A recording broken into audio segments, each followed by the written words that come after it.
crack the crystal too?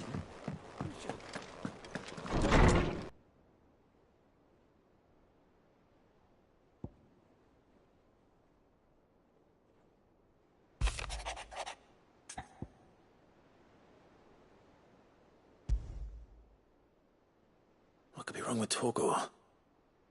He seemed well enough when I last saw him.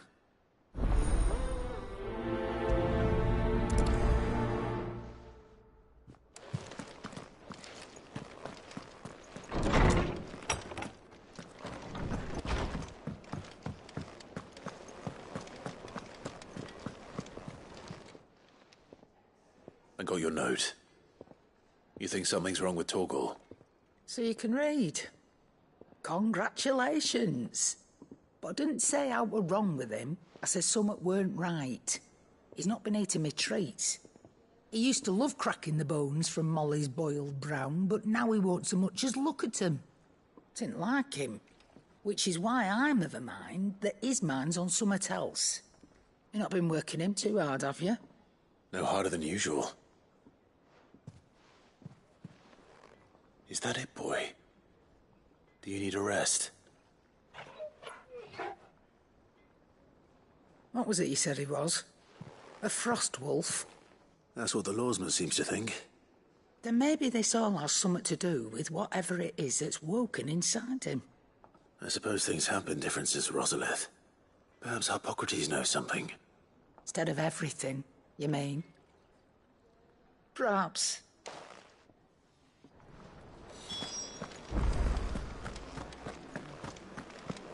Ugh, I'm never drinking.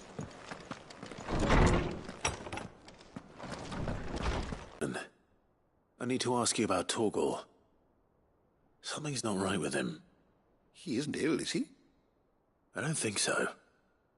But according to Lady Karen, he seems to have lost his appetite, which is certainly a new development. She says he's hardly been touching his bones of late, and she believes it may have something to do with what happened at Rosalith Castle. I rather think she might be right, though not about his appetite. All canids are instinctively inclined to crack open bones for the rich marrow that resides within, and I see no reason why a frost wolf should be any different. Accordingly, I suspect it is not a lack of appetite that afflicts Torgor, but a surfeit of it. If we assume that his newfound magics require additional nourishment to sustain, it may well be that the bones Lady Karen is accustomed to providing are no longer sufficient.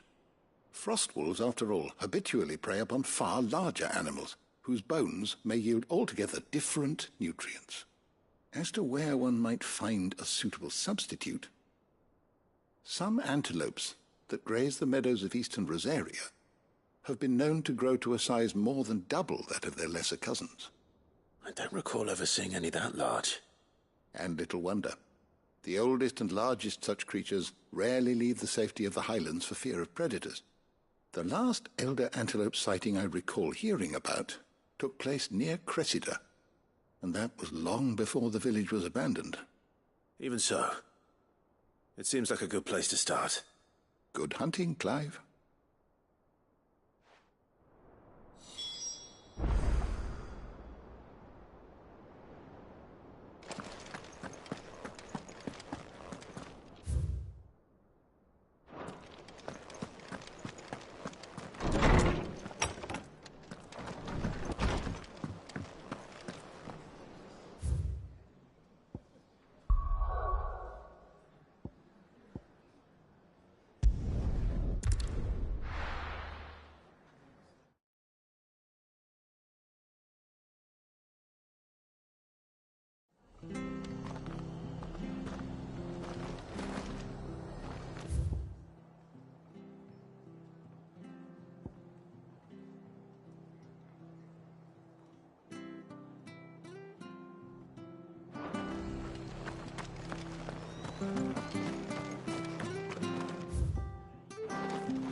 certainly quiet.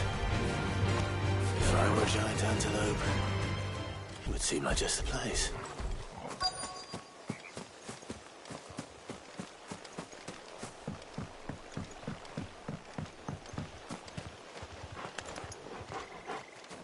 Yeah, we'll find one bigger than that. You hungry, Torgal?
Now,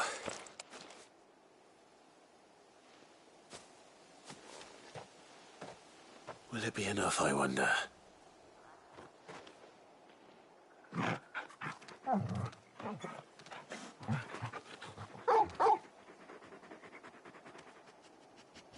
I say that answers my question, which means we owe the lawsmen our thanks. You're just a big puppy, aren't you? A very big puppy.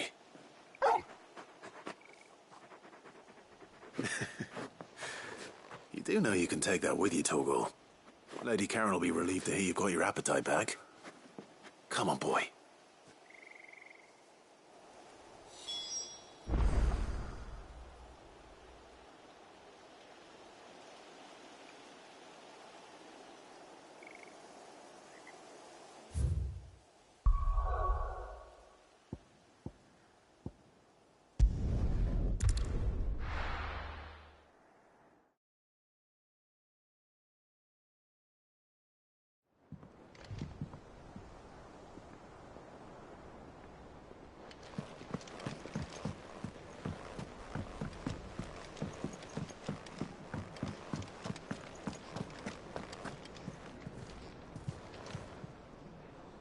I noticed you and Torgal had gone off somewhere. Take him for a walk, did you? You could say that.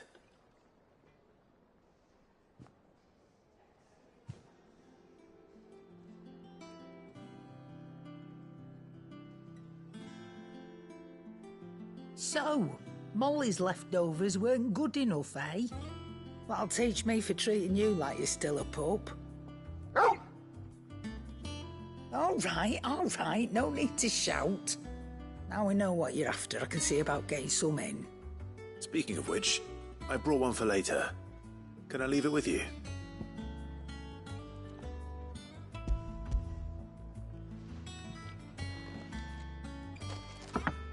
You can, aye. I'm nice like that. In return, you can thank Tomes for me. The bloody know-it-all.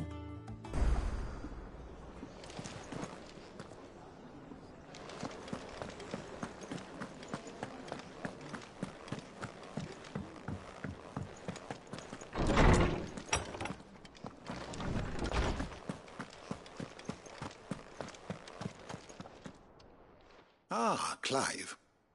Were you able to locate your quarry? We were indeed, lawsman. You pointed us in exactly the right direction. And Torgal's been a very happy hound ever since. Very good, very good. Lady Karen sends her thanks, by the way, for your part in solving the mystery. Ah. But that reminds me. After your last visit, I found myself pondering Torgal's talents. Do you recall our conversation concerning Lady Jill's role in Torgal's transformation? About how she somehow woke the power within him. Precisely that. A reasonable conclusion, I thought, but one which raised certain questions in my mind.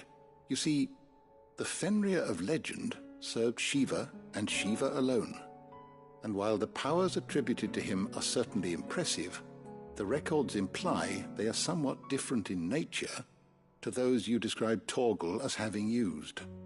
What are you suggesting?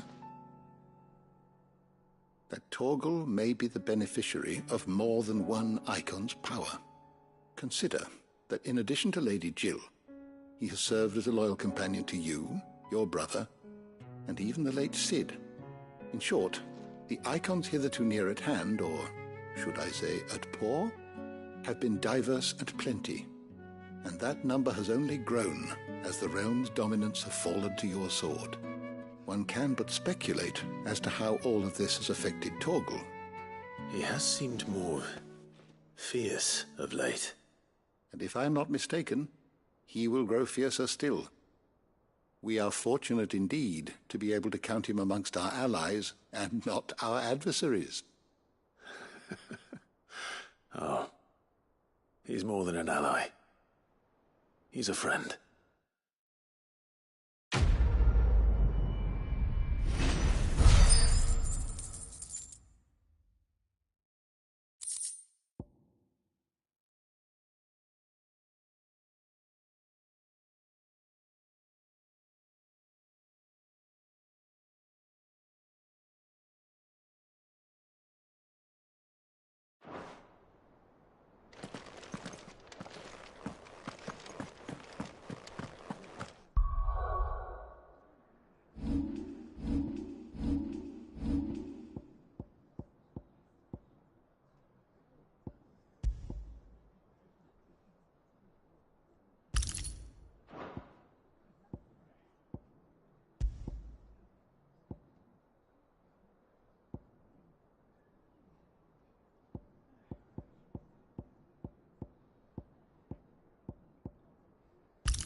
Crack the crystal too? You're joking.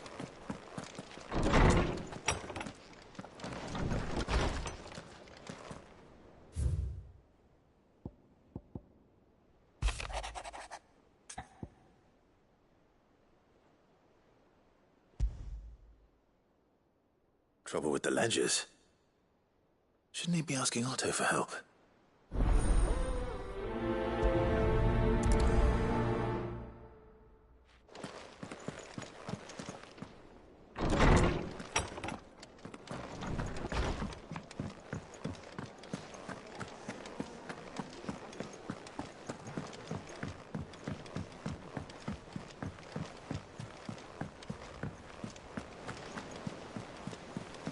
Is that the thing Tomes helped to do? Mid told me she was building a ship.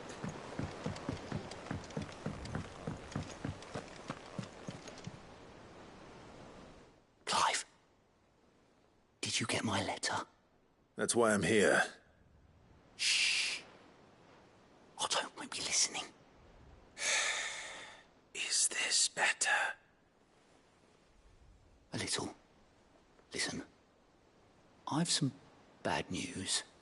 It turns out the hideaway may be slightly behind in its payment to certain lenders, and it's maybe my fault. But I swear to the goddess, I thought I had the numbers square. Sadly, that square turned out to be more of a circle. zero, you might say. I can straighten it out, I swear, but it's gonna take some time, and I'm gonna need help keeping it from Otto. Bit late for that, I'd say. There you are! What a surprise! So let me get this straight. You forget to pay our lenders what they're due, and instead of coming straight to me, you get Clive to come to you. And I hope he'll dig you out of the hole you've dug for yourself. Clive, the man in charge of the place you've been cheerfully trying to bankrupt. And you thought this was a cunning plan. Why? Well, who needs paying? Oh, just Martha. And the dame. And, well, Lady Karen. But only 500 talents. We owe 3 of our most trusted friends 5 million gil. Each. 5 million each.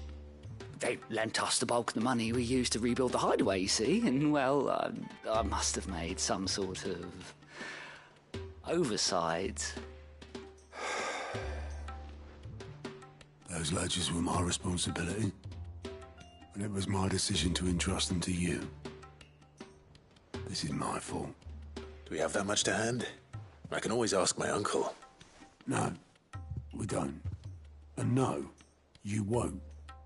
We've lightened Lord Rosfield's purse enough.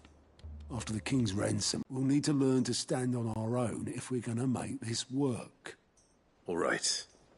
But that doesn't mean you have to shoulder the burden yourself. Is there anything I can do to help? There might be.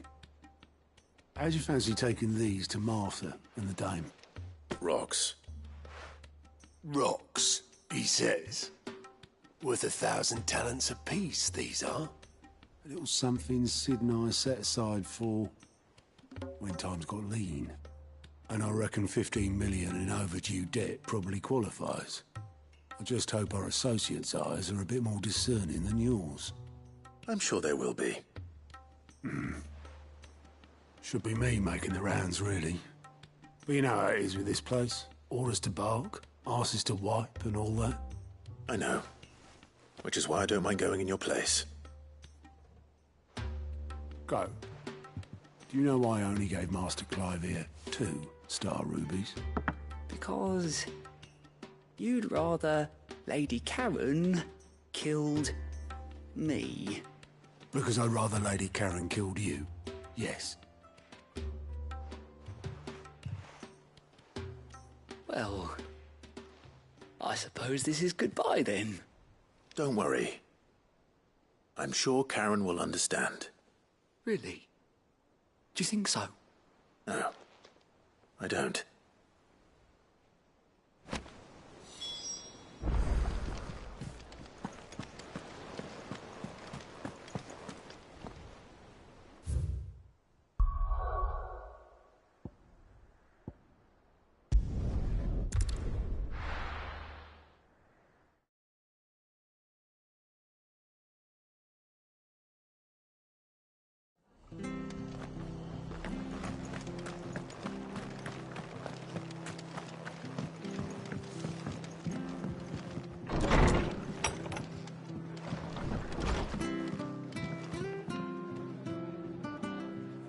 Clive, we weren't expecting you.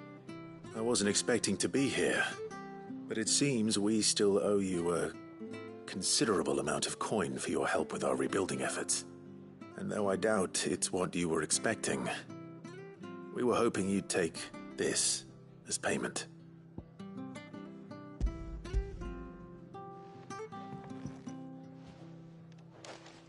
A star ruby?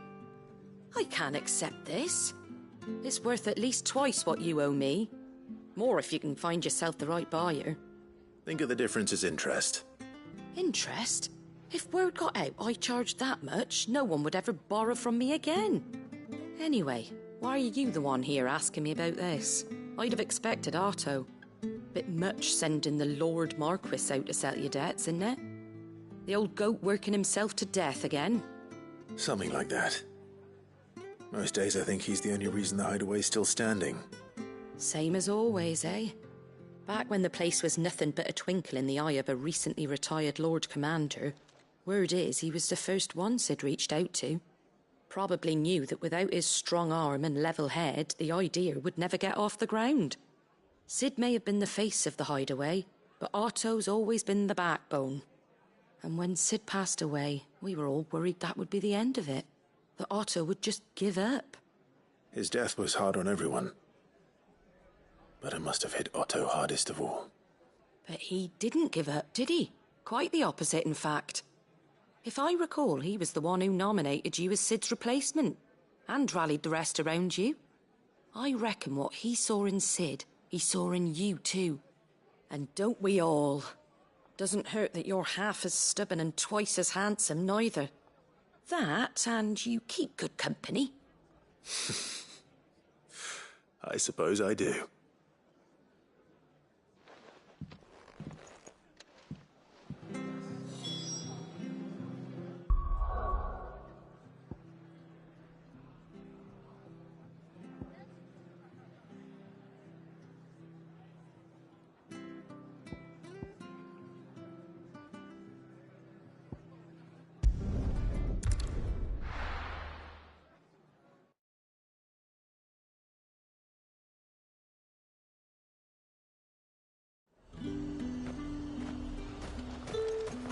There's talk at the glass gate.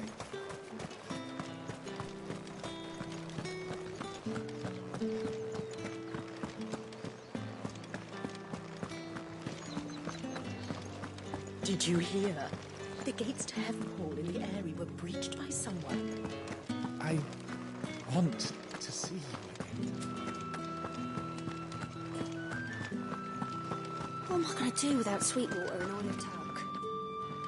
Milady, I come bearing gifts. Gifts? Whatever is the occasion.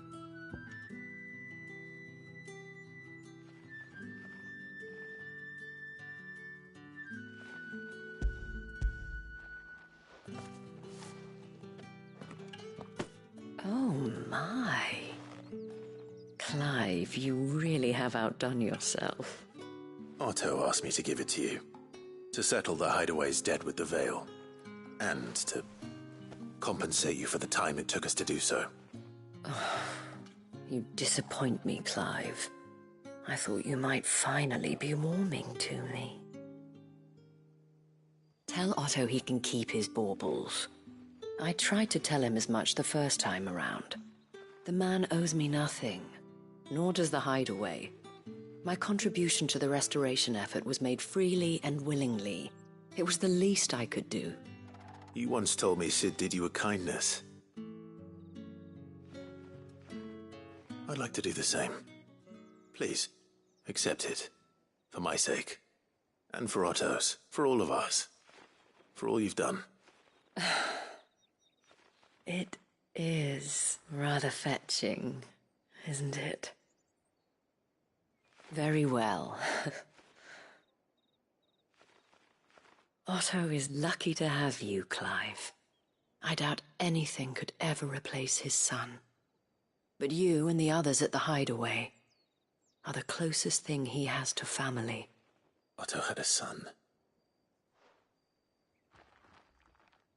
Long ago, yes. Sid told me Otto lost him when he was just a boy, and blamed himself for not being able to stop it. I don't know how it happened, whether there was anything he could have done, but it was clear that it weighed heavily on him. I didn't know. How could you have? I doubt anyone did. Besides Sid, I've never met a man more keen to bear his sorrows in stoic silence. An ill habit, given that both have always been surrounded by friends desperate to help them. I'm beginning to see that.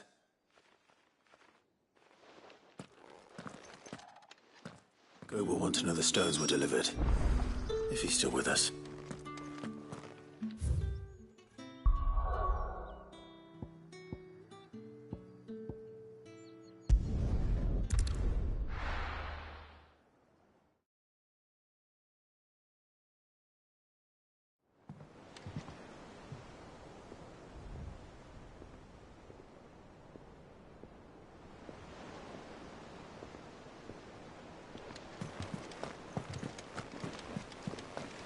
Is that the thing Tomes helped to build? Mid told me she was building a ship.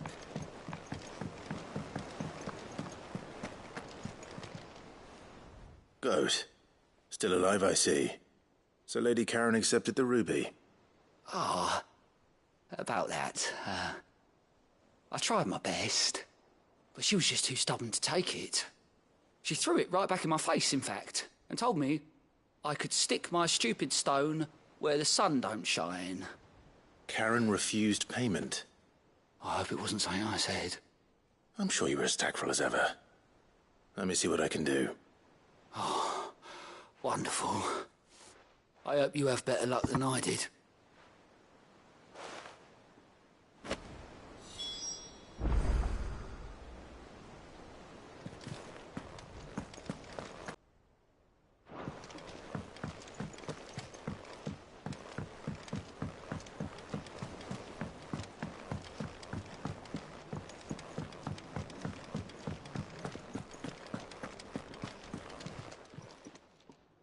Lady Karen, Goat tells me you weren't happy with our offer. Would you prefer the debt was repaid in coin? What debt? I don't recall lending any of you lot me hard-earned gil. I may have tossed a talent or two in the Hideaway's coffers, but those were donations, and you can hardly call it charity if you go asking for it back. Of course not. But one good turn deserves another. And our circumstances have changed. Surely you wouldn't shun the gratitude of a pauper who happened to have become a prince. Oh, so you're a prince now, are you? Fine. But I'm selling it and taking what I'm owed, then you're getting the rest whether you like it or not.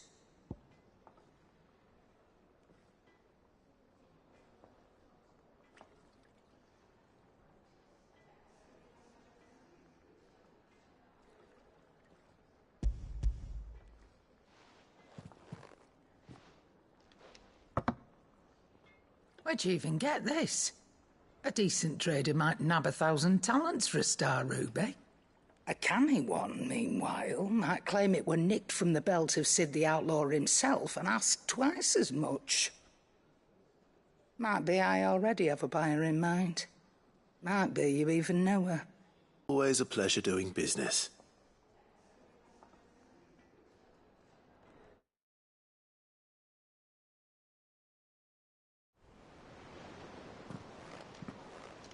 I hear you ended up delivering all 3 stones. Thanks to this lump. I sometimes wonder what I pay you for. Speaking of which, I still haven't been paid last month's wages. Oh, so you remember what's owed to you then? Get your ass behind that disc of yours and don't get up before those ledgers are square. Right away.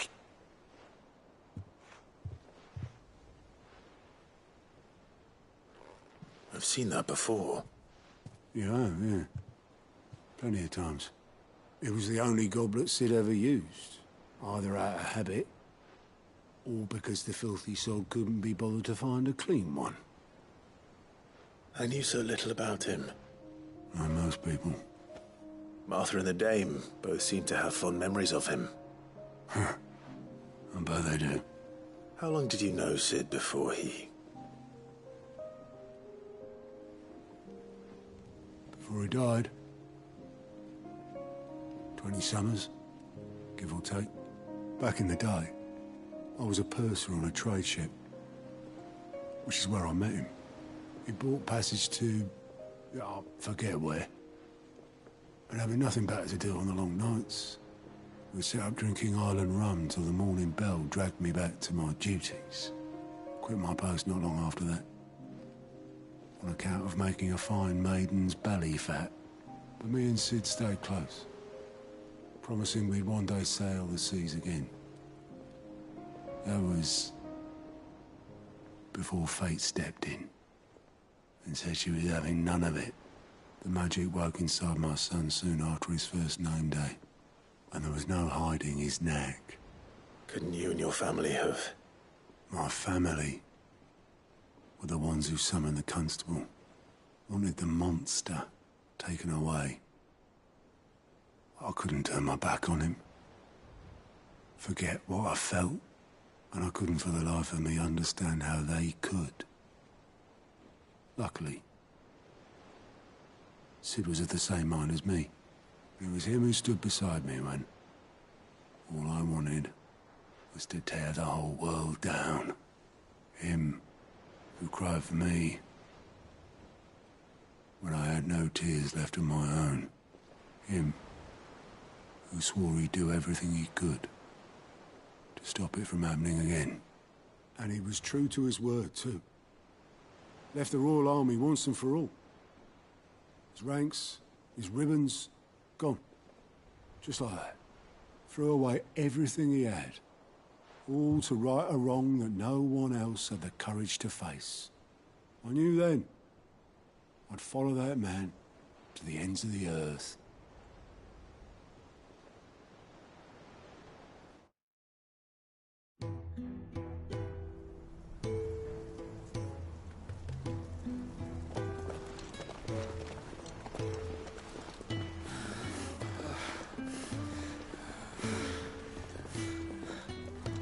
He was always too clever for his own good, was Sid.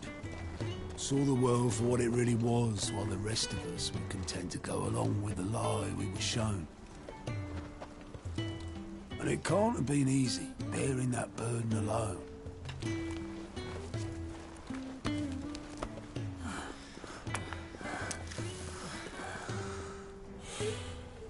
But he didn't let it stop him. He never lost faith in what he believed was right. And that gave us faith in him. Faith he'd steer us true. So I swore to myself that I'd always be right behind him, ready to catch the stubborn sod, if ever he should fall.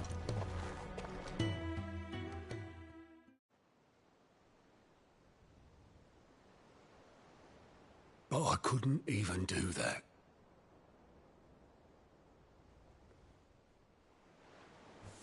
Ignore me. Just the ramblings of a tired old man. Leave that lot. I'll tidy it up in a bit.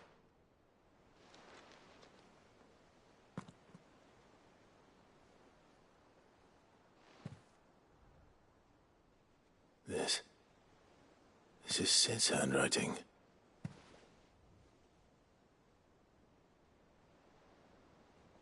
Dear Otto. I may be drunk, but I wanted you to know this place would be fucked without you. Love you, you grumpy old sod.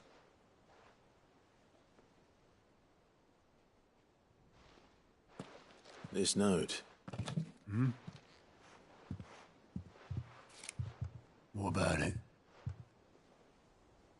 Sid was right. Without you, we'd all be lost.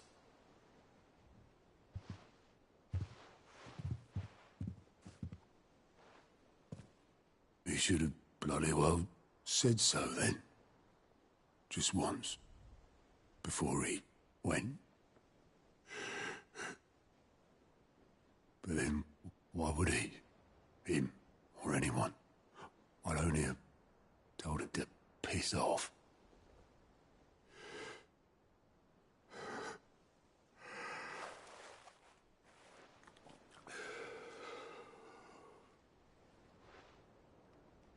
You're wrong, though.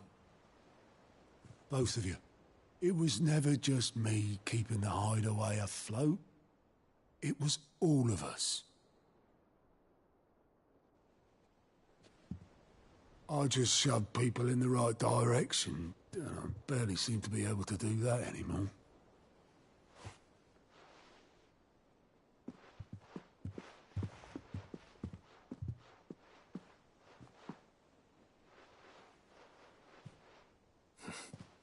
Would you rather go at the helm? Well, maybe I've got a few more years left in me. I'm going to hold you to that, Otto. Before you go, Sid would have wanted you to have this. A but that's... This'll do me just fine.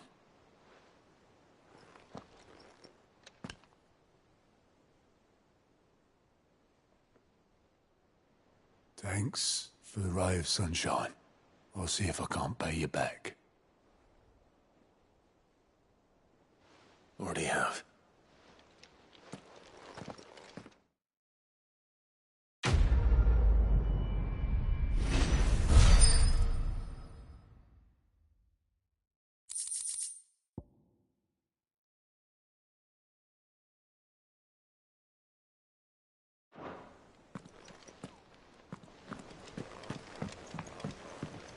Mid told me she was building a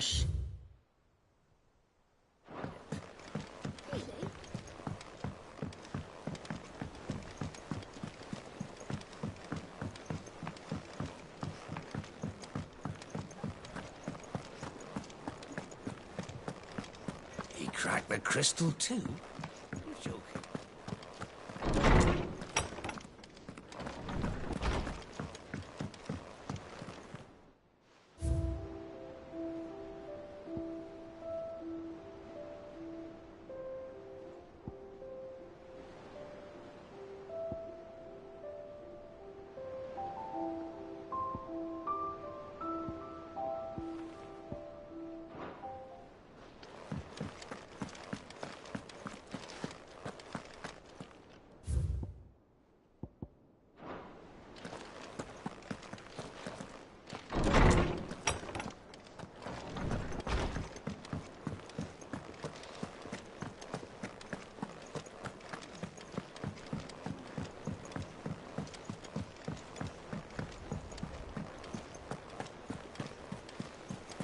Is that the thing Tomes helped to build?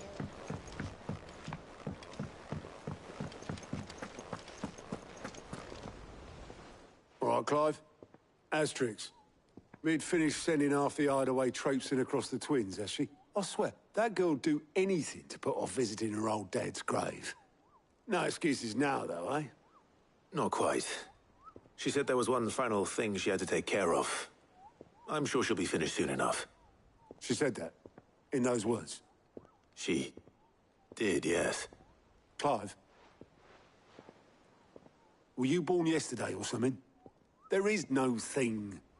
She'll probably be halfway to Canva by now. Mid. I might still be able to catch her.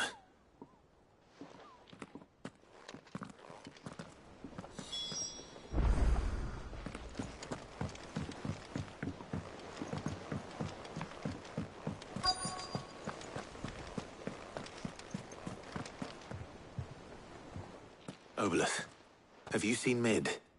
Yep. In a boat, going that way. Then I'm too late. You in a hurry and all, are you? Oh, I offered to take her across, but she wouldn't wait.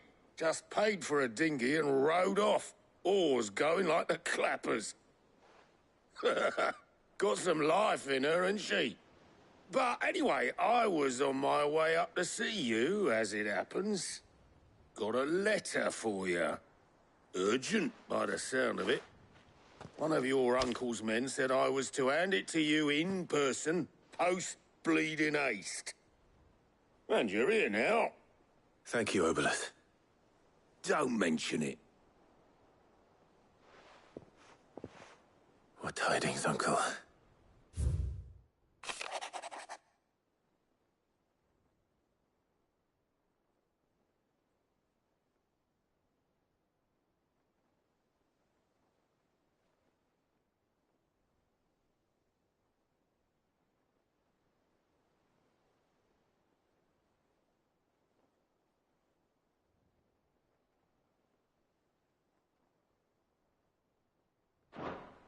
Trouble in Canva.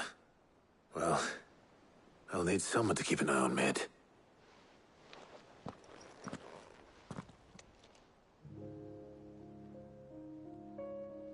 So what? Mid got us to do all the dirty work and then just sailed off into the sunset? It, seems that way. Well, nothing we can do about it now. But next time you plan on visiting Sid, You might want to tie her to something before you suggest it. Ah, don't be so hard on her. Gotta admit, the dirty work was kind of fun. Everyone pitching in, all that bollocks. Just like when we built this place. You're right. Anyway, we all set to head to the old hideaway. I could do with getting to Canva pretty sharpish. Wouldn't do to keep Lord Rosfield of the Seven High Houses waiting now, would it? Not after he asked for me personally. Gav will be leaving with me. Will you mind the place while we're gone? You can count on me. Just be sure to give Sid and the others my regards. All right. Oh, by the way, Jill will be joining us too. She's got some things to take care of, but she'll meet us there. I hope she's telling the truth at least.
Well, Sid, I remember what you told me.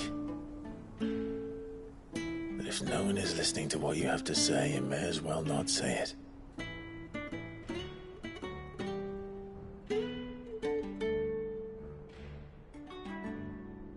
But I will say this, old friend. Hugo Cooker is gone. His shadow looms over us no longer.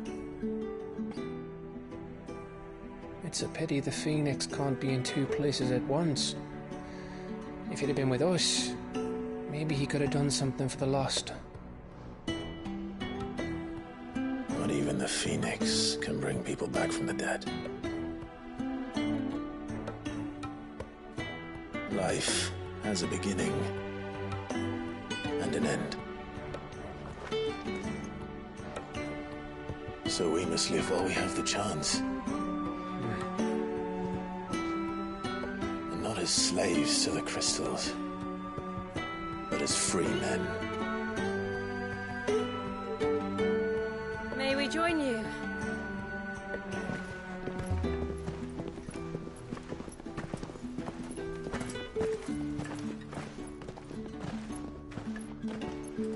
Lady Karen, what a pleasant surprise. I thought I'd drop by and see how you were all doing before heading off to restock my supplies.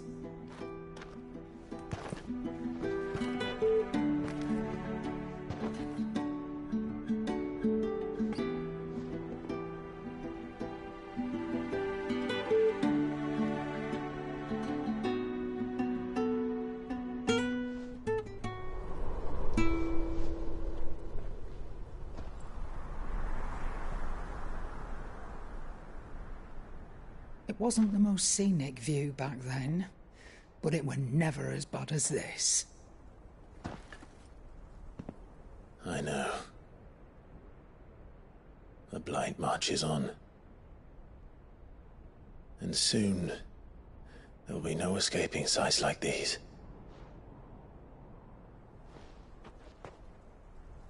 So our mission remains unchanged. We cannot stop until every Mother Crystal is gone, and their thirst for ether with them. The only one that remains in Storm is Drake's Tail in the Crystalline Dominion. Our next target. We're going to Twinside. It's the capital of the Empire these days. I wouldn't like to think how tightly guarded they've got the place. Not that that'll stop you, but we do well to scout it out before you go charging in. We would indeed. If you're off to the Dominion, you can take this great lump with you. Goots. Oh, I am sorry. Have you forgotten you're the most wanted man in the Twins? I thought you might like to disguise yourselves as the attendants of a travelling trader, assuming you've no better ideas. You wanted to buy yourself some tools, didn't you? Well, now's your chance. You're letting me go? With them? Oh, thanks, Nan! Stop that! You'll break me bones, you great galoot!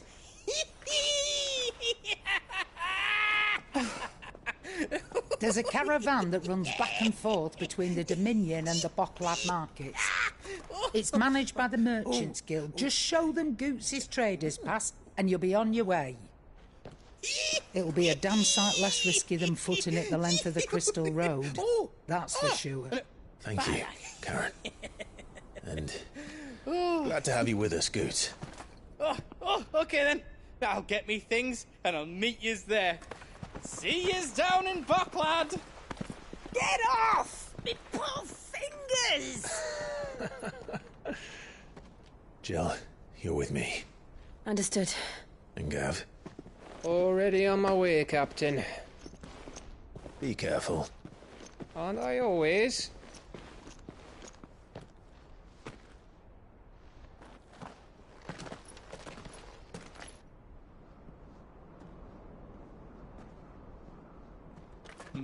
Do you see that, Sid? Your protege's making a proper little outlaw of himself.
How are you feeling? Better. Thanks to Talia. I'm glad to hear it. And Torgal helped too. The new boy.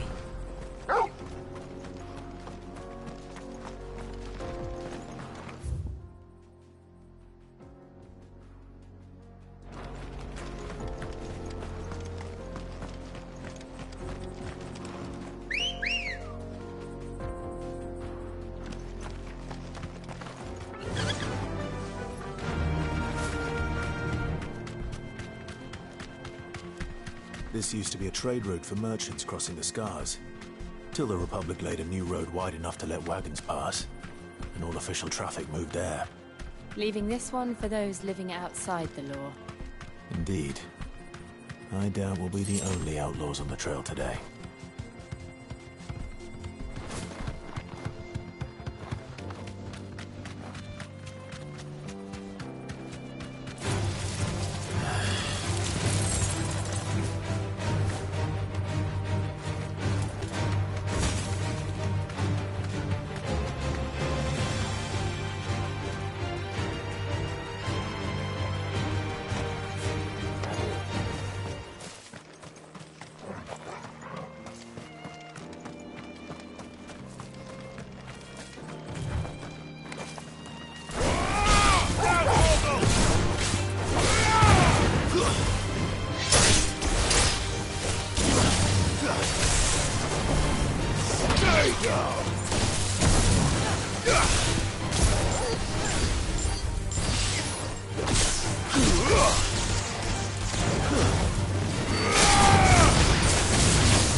what do you think? That we'd be lucky. Really? It's as bad as that? Oh, aye. There's trouble up ahead. And too much of it for us to handle. I take it there's danger on the road. Oh, what about this fearsome-looking fellow? You think he'd be equal to the task? Well, no doubt. Assuming he's willing to hear us out. Well met, friend. My brother and I have been tasked with finding a merchant's missing cart. You seen it by any chance? How does a merchant misplace his cart? Oh, the man's a coward. When he thought goblins might come a-snarling, he ran, leaving his livelihood abandoned in the pass. He sent the two of us to fetch it, but it's gone. Now, I'm not much of a thinker, but I know the work of thieves when I see it. My brother's right on all accounts. And by my estimation, the bastards are lying in wait just down the road. We may have seen our share of action, true, but we've not got the skill in arms to boldly brave an ambush. You, however, have the look of a man who needn't fear a band of backwater ruffians. What do you say? Will you help us out? Chances are they'll come for you either way. But if you promise to lend us a hand, at least you'll pocket a reward for your troubles.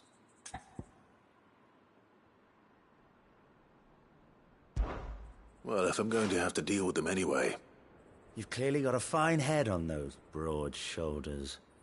We're lucky you came along.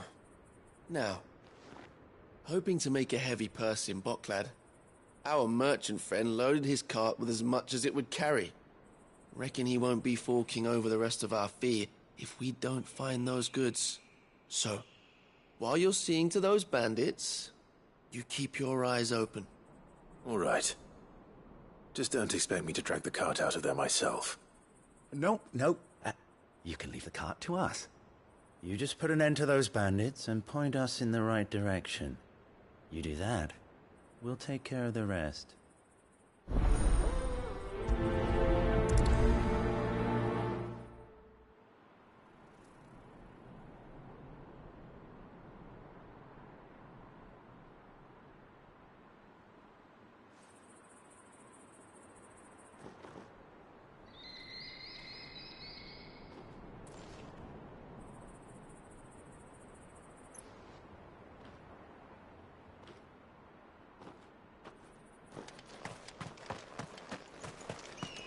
I'm not sure I trust those two. But if there are bandits lying in wait, I should probably take care of them. Look lively, you lot. We've got guests. These must be our bandits. And if you ever want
That's them dealt with.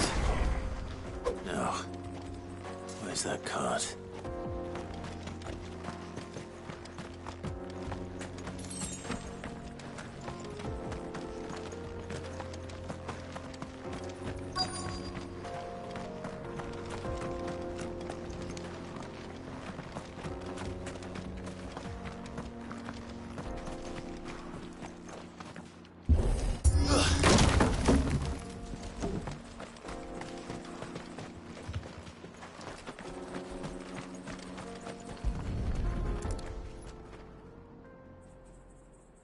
Getting all of this out of here will be a nightmare.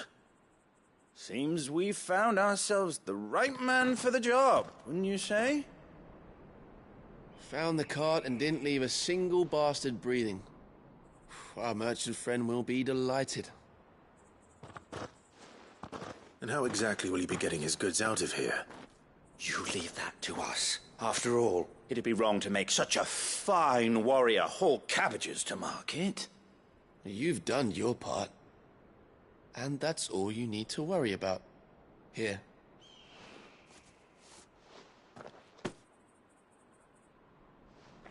It's been a pleasure. Now piss off. There's no need to be so rude, brother. What if we want his help again next time?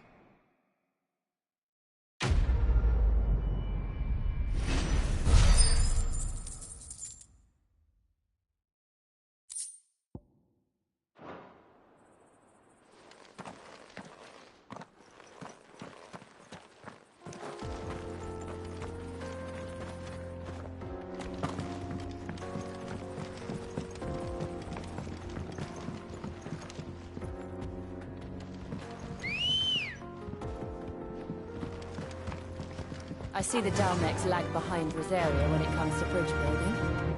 The fallen ruin should hold, at least. The path continues on the other side.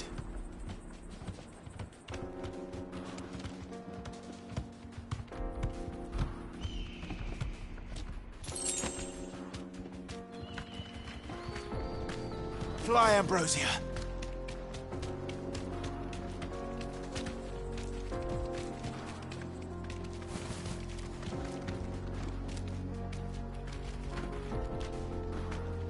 Be safe.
So this is Zemeckis.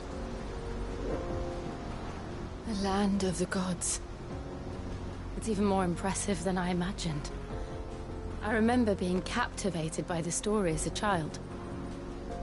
Long, long ago, man was overcome by avarice and challenged the gods in a bid to win their power. The final battle took place here, at these falls. Or so the legend goes. If anyone ever manages to plumb those depths, perhaps we'll learn if there's any truth to the tale. That the gods emerged victorious and punished man for his defiance by visiting upon him 2 curses. Dominance in Paris. To tell the truth, I always thought it strange that the dominant and their icons were deemed a curse. Back home, the dominant inherited the throne. They were admired and exalted, not spurned. Whenever I got to that part of the story, I always assumed there must be something I'd misunderstood. You had a lot of storybooks, didn't you? In your room, I mean. When we were young.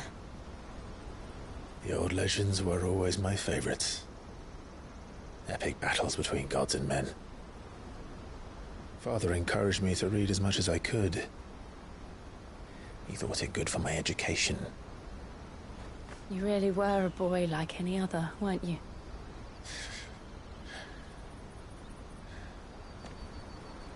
Just look at this place. It's enough to make you believe the legends are true. I know.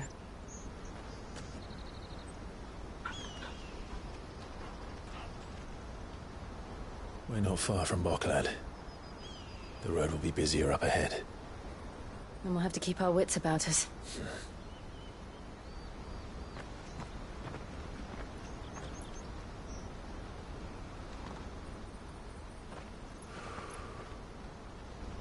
Clive?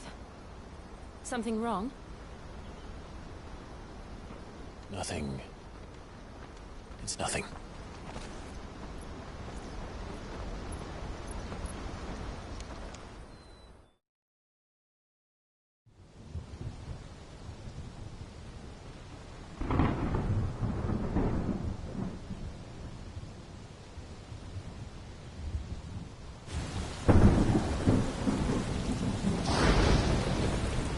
I see the reports are true, Father.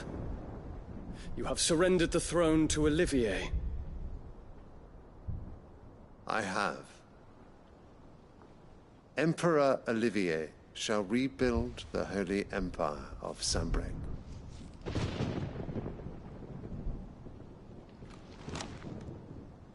How is he to rule an empire? He is but a boy. I shall advise him until he comes of age. Father, please. Or for as long as I am able. The empire we seek to build needs young blood to rule it, and I can think of none better suited to the task.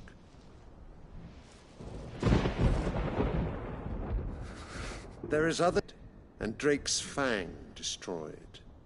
The pillars of the Republic have fallen. Ere long, the Imperial banner shall fly over every city in storm.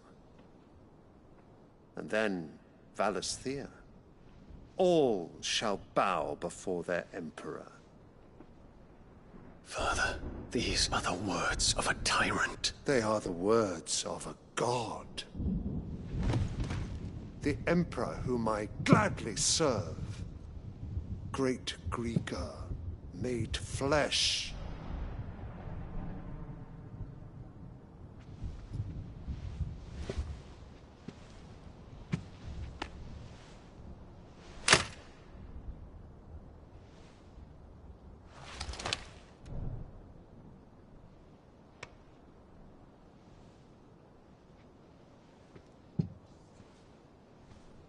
Return to your camp, Dion, and ready your forces.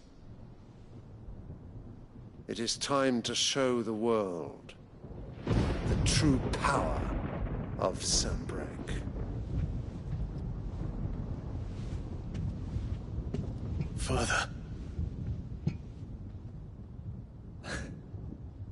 I find you much changed.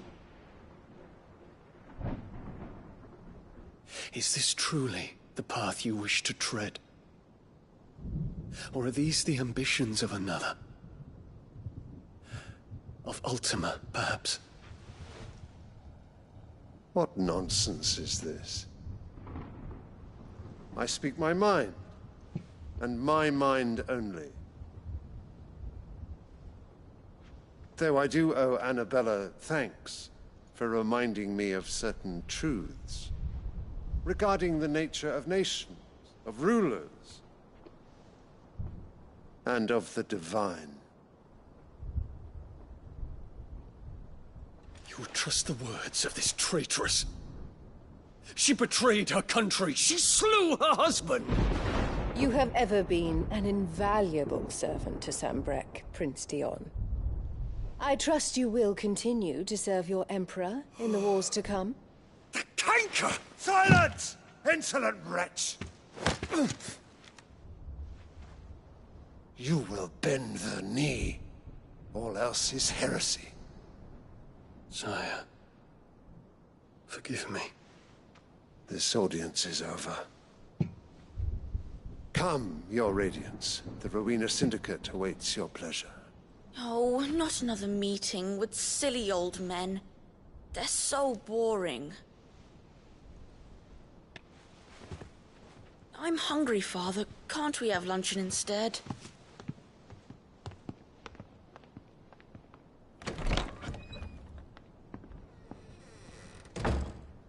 Does it pain you that you will not inherit your father's throne? I have suffered worse.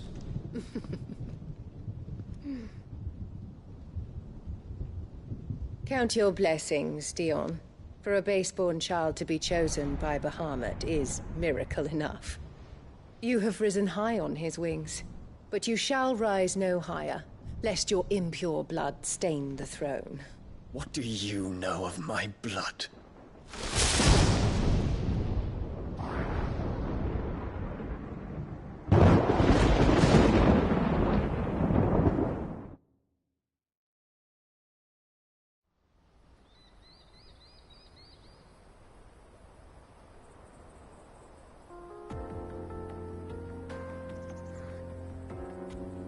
The Boklab markets are to the north. We just need to hug the coast.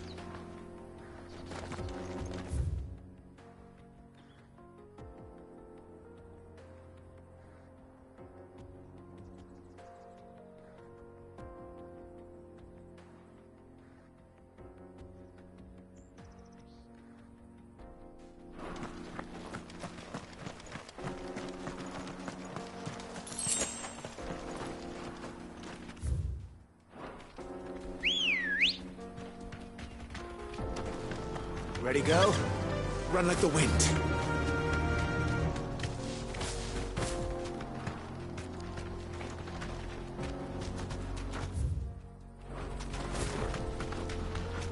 Infiltrating the Dominion won't be easy with the Imperials on high alert.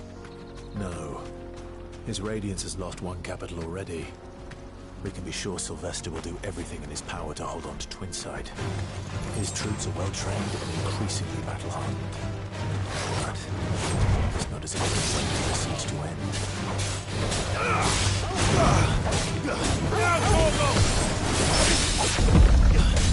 Sick him! Kill!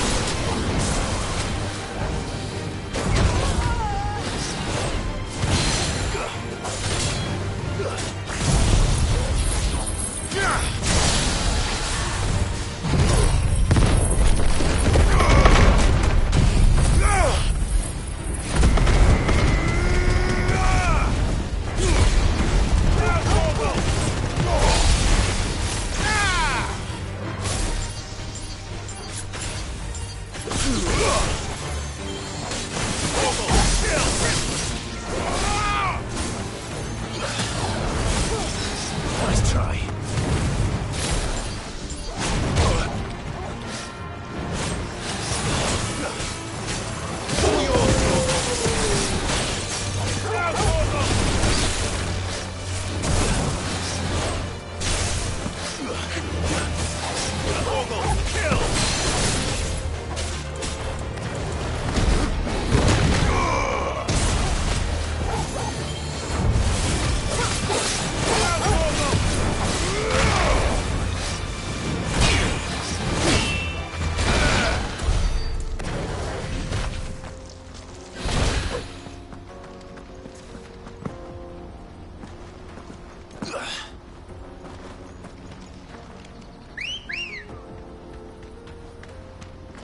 Come on.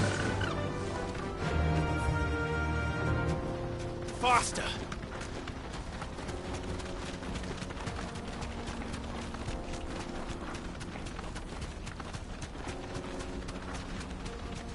They've closed the road to Randalar. If the siege breaks, they'll need more than this to stop the Imperial legions marching on the capital.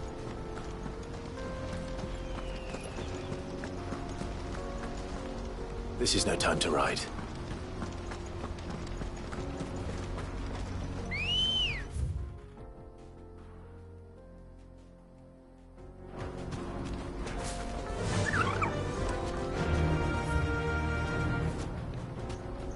Run like the wind.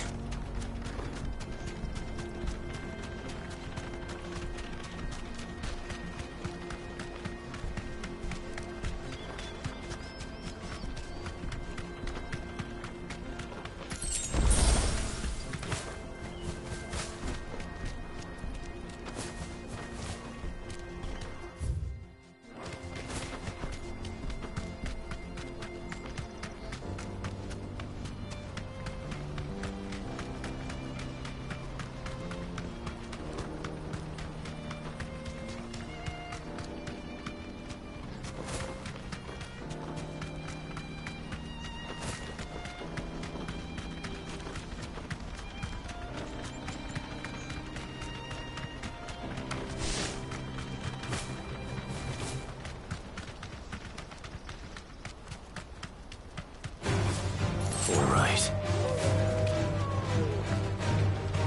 Thanks, Gal. Oh, your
Good girl. Yeah!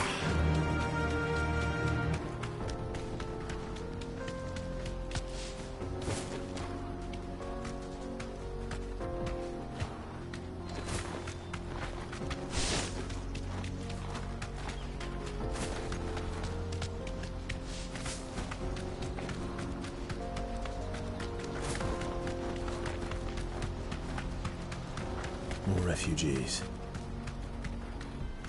And they're all making for the crystalline dominion. Because they don't know how to live without the crystal's blessing. Be safe. All yours, Torgo!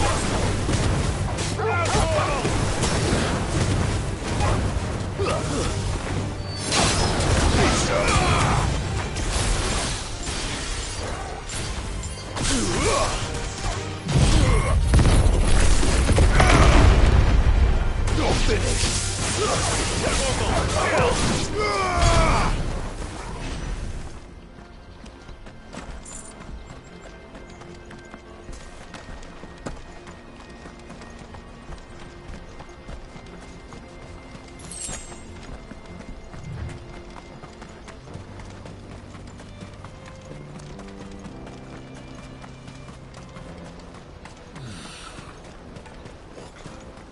There are no crystals.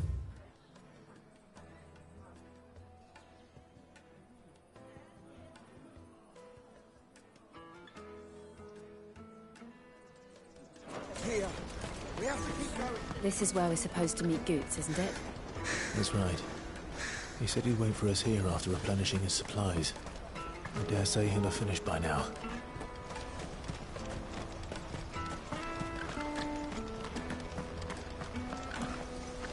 Hurry, man. I must leave for the... Bloody crew.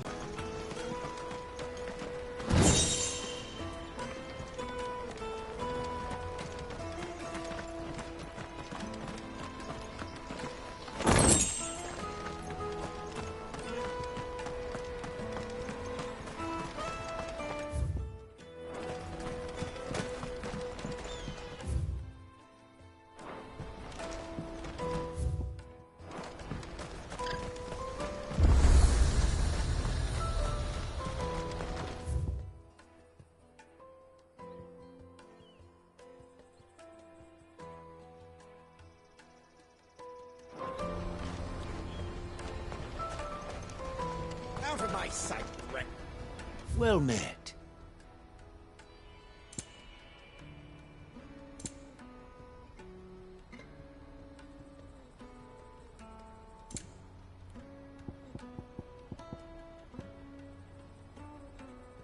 Farewell.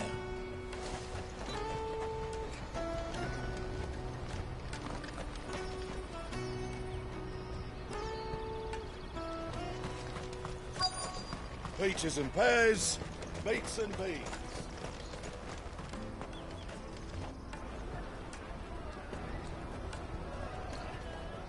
Wonders from across the water. Come one, come all. Feast your eyes. Good sir, can I interest you in...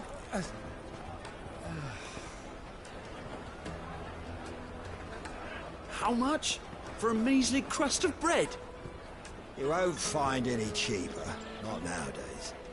But you're more than welcome to look.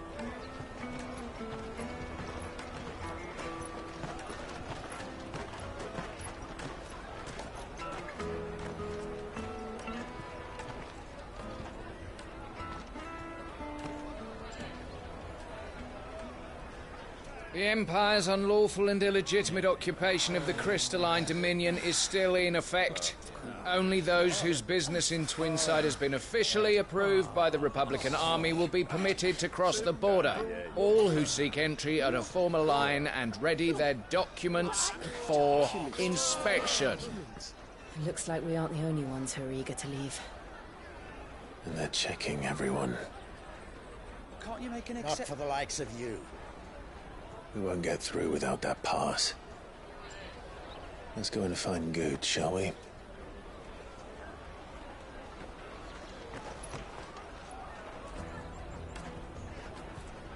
He must be around here somewhere. Tight-fisted. You won't find anything of this quality in Twinside.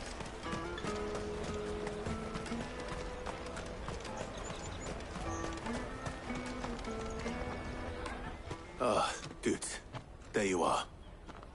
Clive, I'm so sorry. Don't tell Nan, will you? Slow down, Good. Just tell us what happened. It's betrayed his pass. It's gone. We cannot ride the caravan without it. We won't even be able to get through the flipping checkpoint. Do you remember when you last saw it? It was in my pocket a minute ago. Then a bairn bumped into me and... Yeah. You don't think that they might have nicked it, do you? It wouldn't surprise me. A busy market like this is prime territory for pickpockets. So, to get the pass back, we need to find this child. Where would we even start? I know where! I've got a pal in Bocklad who might be able to help us. No one knows more about what goes on round here than she does. Where do we find her? She's the owner of the Crimson Caravans, up that way. Sign's got a red chocobo on it. No time like the present. You two go on ahead. I'm gonna check the rest of my stuff, make sure naught else is missing. All right. We'll meet you there. Let's keep an eye out for this red chocobo, then. And the other on our purses. What's next to the checkpoint?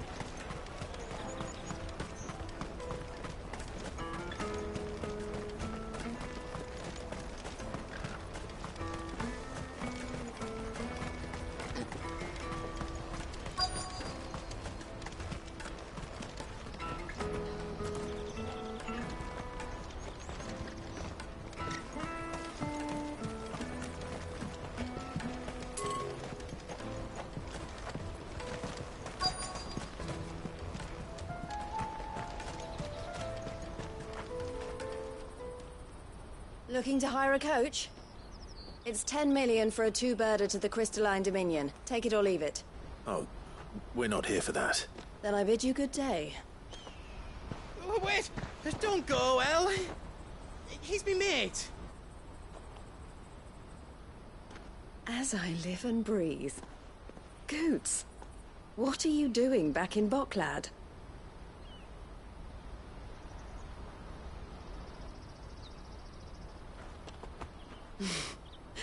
I gather Lady Karen didn't send you.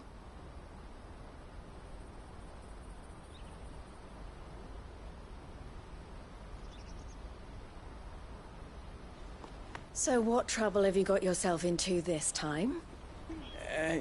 It's me trader's pass. It got stolen. By a little bairn. Of all the... You're the size of a marble.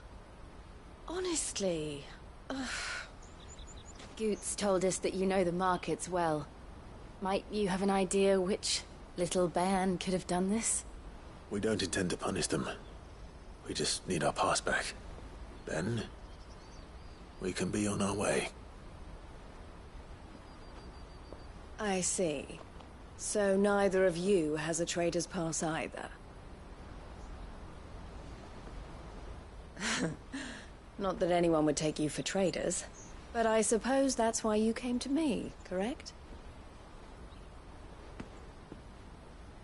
Now, I can't say for sure who took your pass, but I suspect I know why they did it. Let me explain.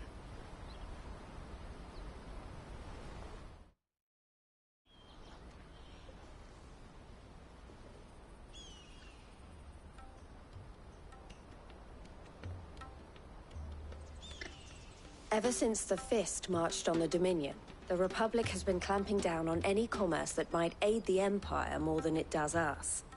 Which means traders' passes have gone from being merely a way of easing one's progress to being essential if one wishes to cross the border at all. And with demand outstripping supply, they've become a precious commodity, leading some to seek to acquire them by less than legitimate means. So the children are stealing passes to sell on the black market? Yes, and no. Passes are inscribed with the names of their owners, and yet none of the victims' names have appeared on the register of those passing through the checkpoint. Which means? That someone is doctoring the stolen passes. The same someone who is encouraging the children to steal them. And the same someone who has Goots' pass, no doubt. Whoever they are, they're ruining the livelihoods of honest merchants, which is why we've decided to take a stand. Will you stand with us? You want to get your past back. And we want to ensure that no more are stolen. Catch whoever's behind it all, and 2 birds shall be slain with a single stone. Is there any other way of getting to the Crystalline Dominion goods? They won't let you in if you're not with the caravan. It's that, I don't know, try swimming across the strait. But the guards will definitely spot you if you try and do that. Like, we don't want to get spotted, right? So either we find the people who took the pass, or give up all hope of entering the Dominion. All right. We'll help. Thank you kindly. But I don't know your name. Eloise at your service. Clive. A pleasure doing business with you, Clive.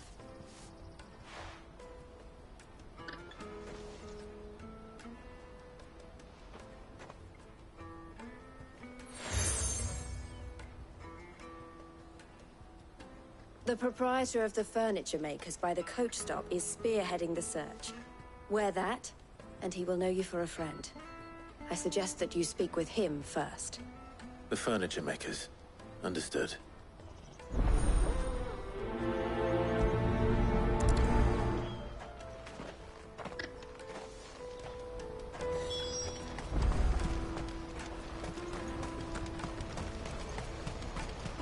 Out of my sight, wretch!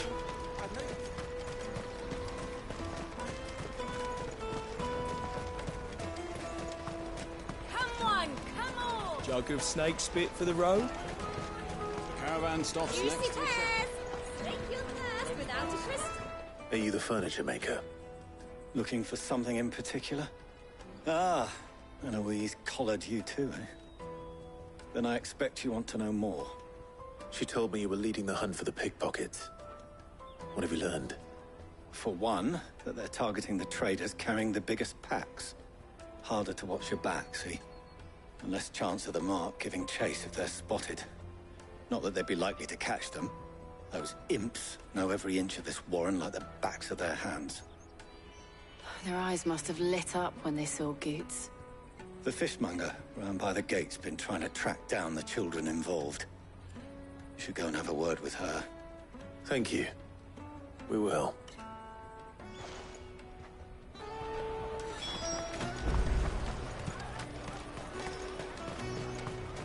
You won't find anything of this quality in Twinside. You should come with me to the Dominion. Fish for sale! Fresh sorted and smoked! Can I interest you? Ah, sorry. Message from Eloise, is it? She's asked me to help her. To help you find the pickpockets. Is that so? Suppose I better tell you what I know, then. For one, this isn't a family operation. All the traders say the children who stole their passes were dirty, dressed in rags. Street urchins, by the sound of it. We get a lot around here. Orphans from the wars. A few, perhaps. You saw the refugees gathered by the entranceway? They're all looking for a new start in the Dominion and beyond. Some of them take it as an opportunity to rid themselves of unwanted baggage. The shame of it. Whoever's behind this would have to have made themselves known to the children at some point. And so should we. You should start with the children around here, then. I doubt they're the ones involved, but they might have heard something. It's worth a try.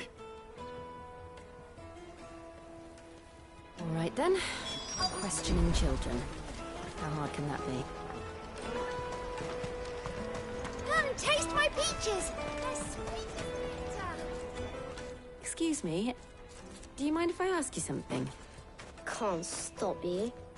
I was just wondering if anyone has asked you to do anything out of the ordinary recently. Anything you grown-ups ever ask us to do is shut up and go away. So guess what I'm about to tell you to do? Sorry. I'll leave you alone.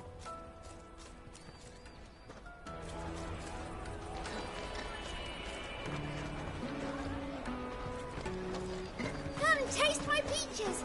They're sweet as nectar!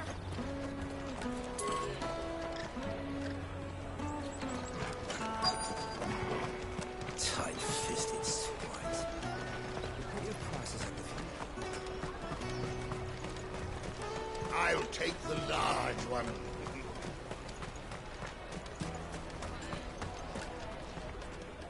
Do you have a moment? What do you want? What I want is to know who's asking children like you to pick pockets. I don't know. Nobody's asked me. What's picking pockets? Do you get paid for it? No, you get in trouble for it. So if they come calling, you know what to tell them.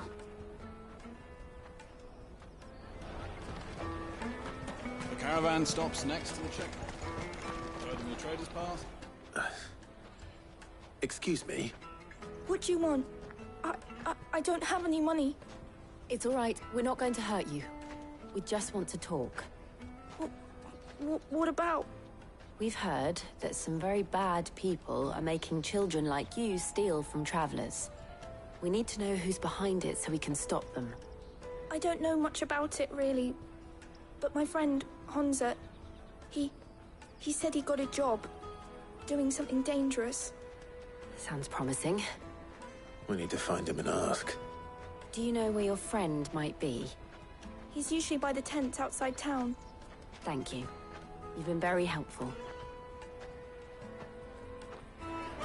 Got a good snake spit for the road? Come on, come on!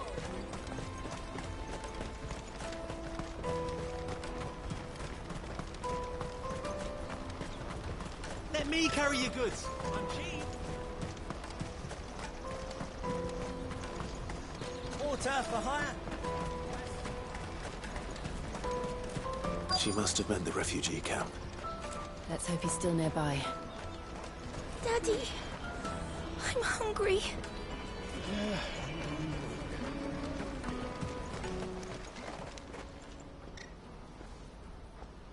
That big fat donkey was easy pickings. He wouldn't have noticed if we'd robbed his boots off him. Yeah. Wish we hadn't handed over the pass, though.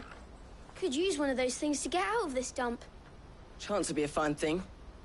The moment they found out, they'd string us up by our guts. Would they now? Perhaps you'd like to introduce us to these charming characters. Shit, we're in trouble now. What do we do? You two get caught if you want. I'm off. Hunter, where are you going? So that was Hansa, eh? Jill, you watch these two. I'm going after him. All right.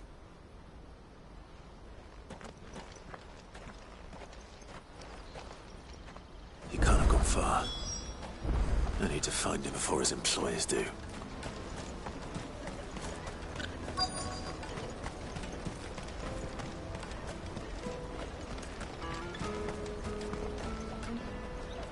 Did you see a boy run past? He stole something from a friend of mine. There was a boy ran back there towards the Chocobo pen, but... Thank you.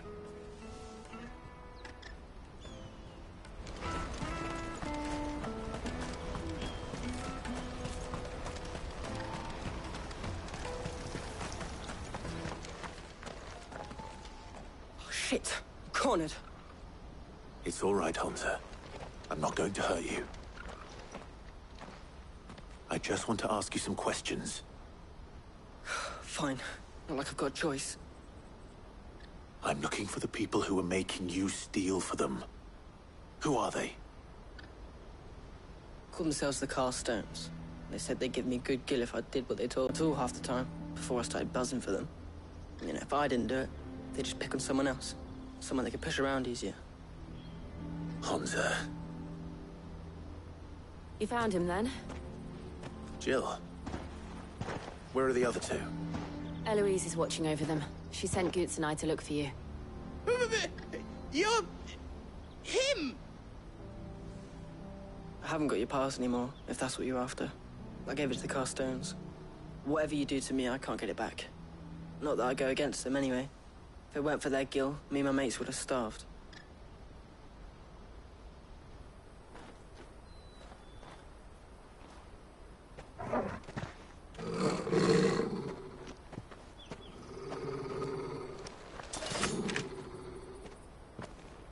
Cowards.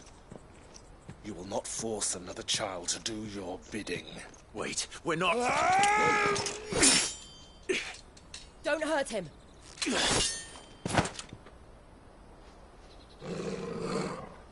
You're making a mistake. We're on the same side. Like hell we are. That brooch. Where did you get it? Master Theo? Goods. What are you doing with these people? Unless you're the ones my sister was talking about. Your sister?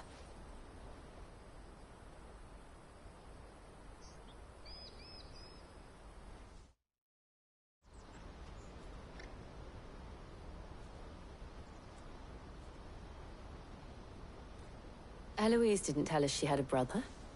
And why would she? I'm just her back and a blade. Theodore, at your service. Sorry about before.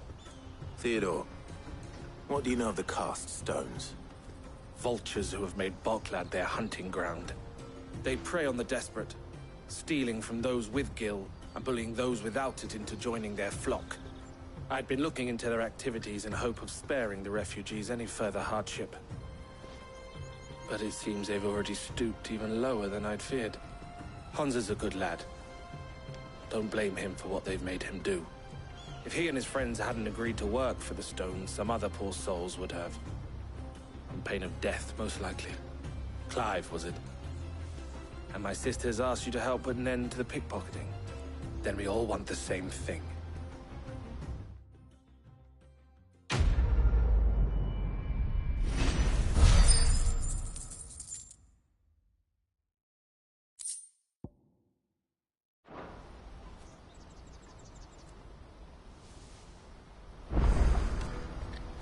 Oh, where is it?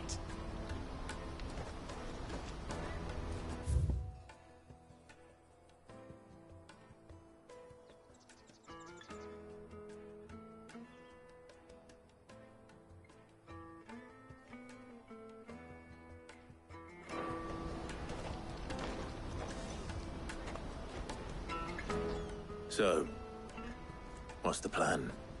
What else? We find the cast stones, and we crush them. You get your traders' pass back, and I make Boklad a safe place again. All right then. All right then. Hansa, where are they camped? Don't worry. They'll never know you told us. Couldn't if I wanted to. They always come to town to collect the passes. Meet us outside the gate.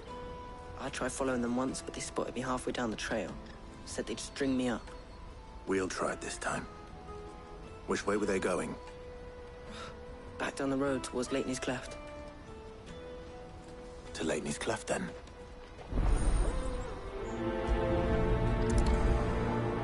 Lateney's Cleft is to the south, past the camp.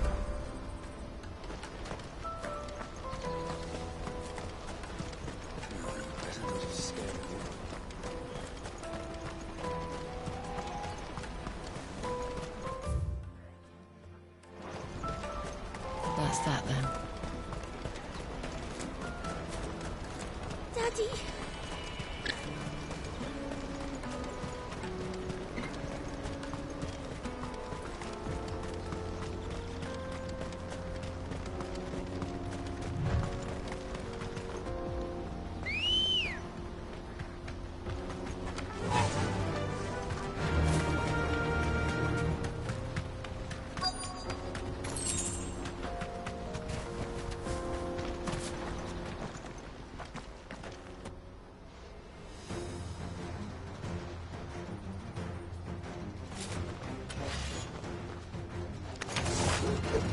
That's the one who's been sticking his nose in our business. You should have minded your own.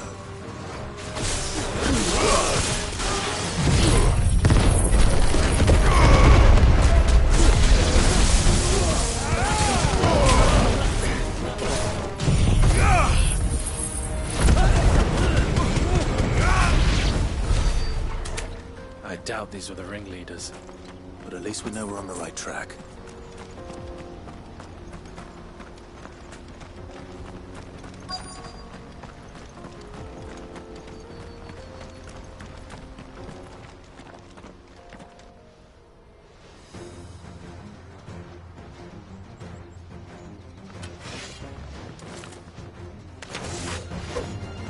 got happening? That's the luck.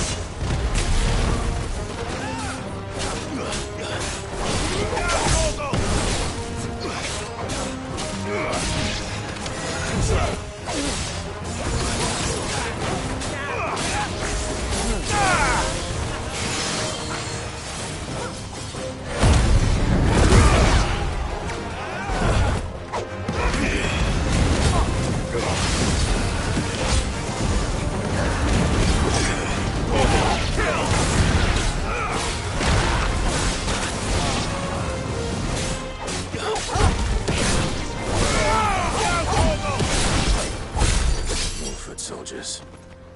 Fewer now.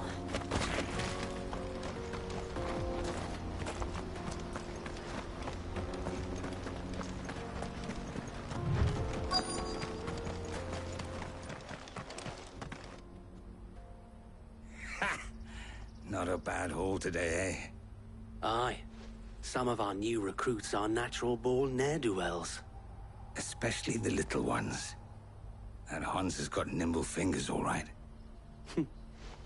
It will be a shame when they chop them off. But till then, let's make the most of it. Scum. The leaders of the cast stones, I take it. They don't deserve any mercy, Clive. I wasn't planning on showing them any. We're ready when you are, Theodore. Oh, I'm ready.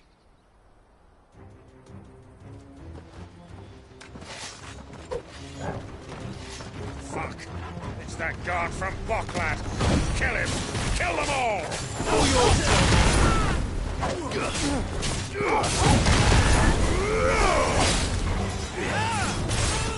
Let's try.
And they say crime doesn't pay. Gold chains, rings, purses. And traders' passes. Dozens of them. Have the names been changed? Not yet. I recognize some of them. No doubt Goots's is somewhere among them. Now I just need to sort through it all and return everything to the people it was taken from. We should go and give Eloise the good news. Can we leave things here in your hands, Theodore? Of course. Oh, and, be sure to tell her of the part I played, won't you? We'll be glad to.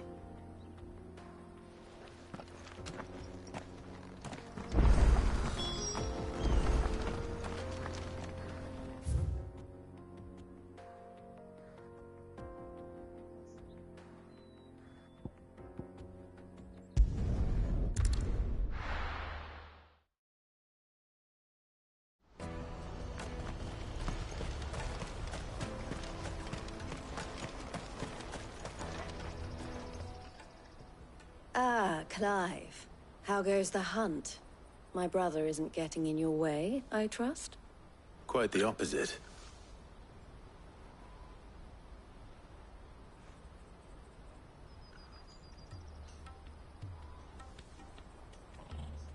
So it was the cast stones who were behind it all.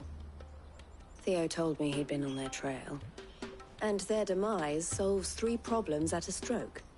That of the pickpockets, the bandits pulling their strings, and the passes they were stealing. I only hope yours is among the... Speaking of whom, welcome home, dear brother. You are too kind, Eloise. Here, Clive. Goods' pass. Ask him to keep a closer eye on it from now on, would you? I will. Thank you. El, I've asked our boys to carry the rest of the goods back. Can I count on your help in sorting through it all? Of course. I'll make some space in the storeroom. I expect you'll soon be on your way then. But it wouldn't do to leave without introducing yourself properly. Would it now? Sid. Don't look so shocked. We're on the same side. I don't understand. As you now know all too well, we at the Crimson Caravans are always happy to help those in need. For a small fee, we will move anything that needs moving. Be that goods to market, or bearers away from it. I was the first my sister helped escape. If it wasn't for her, I'd have been branded as a boy. I had no idea. It just so happens that we are seeking to expand our operation. And who better to join forces with than the leader in the field? Wouldn't you agree, Theo? I would. It seems our purpose is the same in more ways than one. So what would you say to working together again? It would be our pleasure. And our honor. The honor is ours. Here, Clive. This is for you.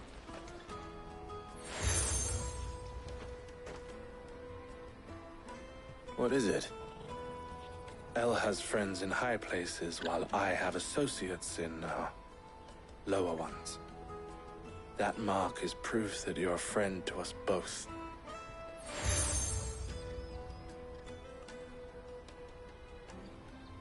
I shall bear it with pride.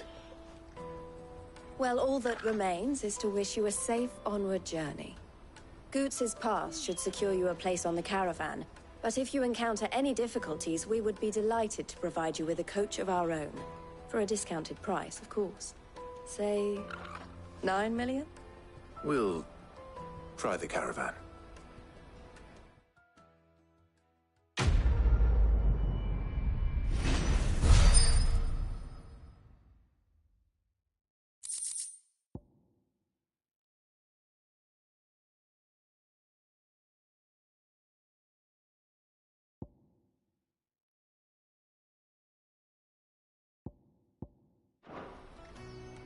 Right then.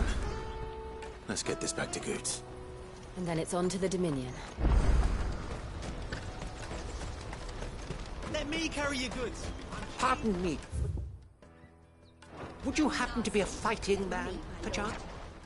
That well-notched steel and impressive physique. I have need of a sword for hire, and yours looks to be a weapon well worth the coin. Might you be convinced to offer me the use of those formidable arms? How exactly do you intend to use them? Well, being something of a scholar of Zemeckis history, I wish to investigate the ruins near the city. And I require a rugged companion, lest I find myself waylaid by ne'er-do-wells or the beasts said to roam the area. Should you accept, you will not only earn yourself material wealth, but partake of the true treasure that awaits us there. The rich and storied history of Zemeckis. Well, were you ever party to a finer proposition?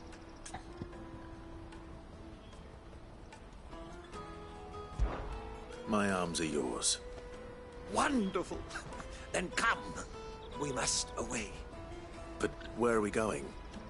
Along the old Zemeckis Road, and from there, onward to discovery. Quickly! There is not a moment to lose. Wait. Good luck with your ne'er-do-wells.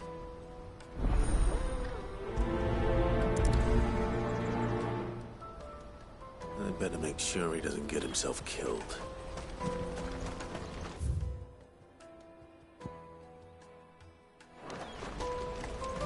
Porter for hire. That's that then. There are no crystals here.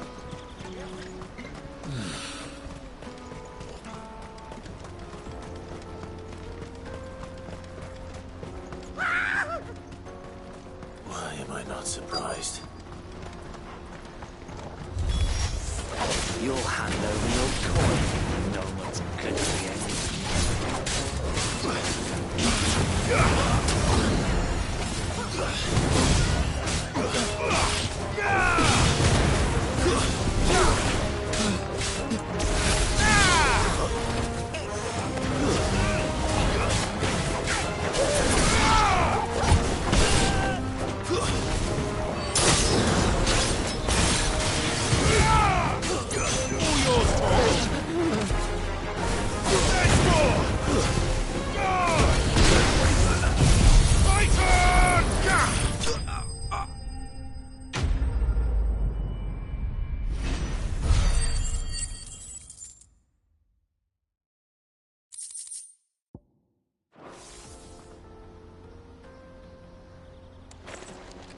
Are you hurt? Happily not, good sir. Thanks to your timely intervention. More importantly, we have arrived.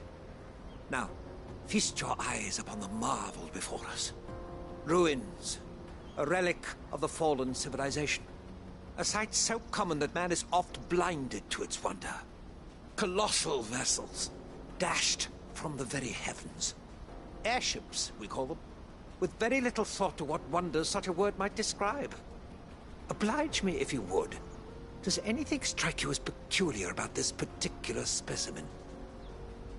Though we ourselves find fallen ruins to be nigh indestructible, whatever gouged the final sin from the rock cleaved clean through the structure you see before you. A tantalizing mystery, no doubt, but merely one of countless enigmas in which Zemeckis history is steeped. Come, good sir. Our expedition continues, and we still have much to learn.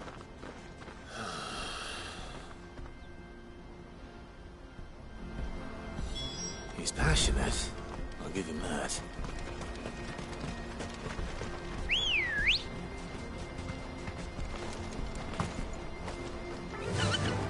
Fly, Ambrosia.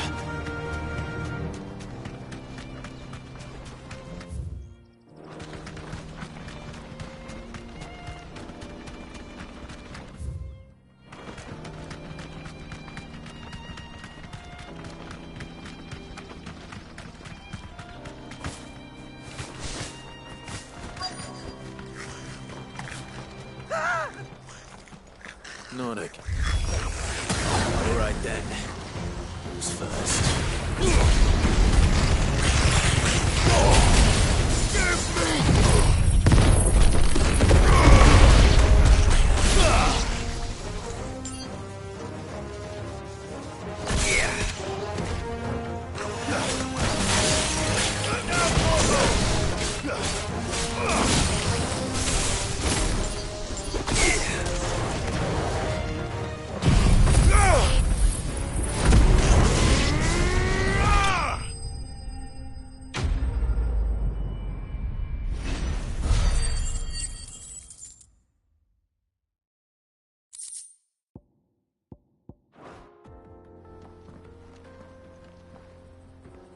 You're going to get yourself killed.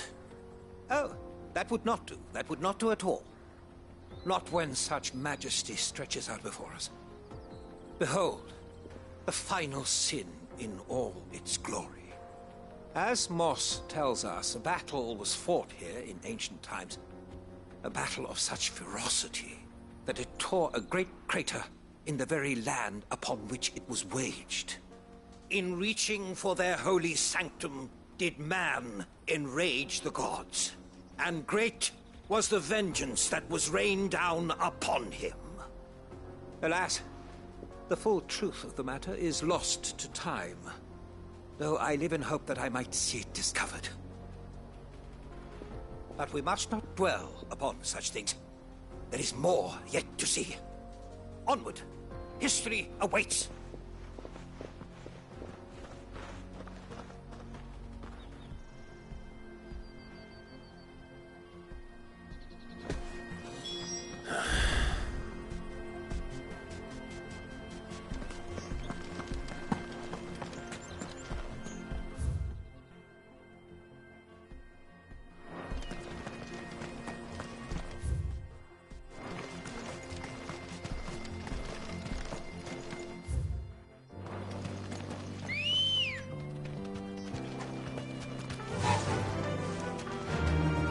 Run like the wind.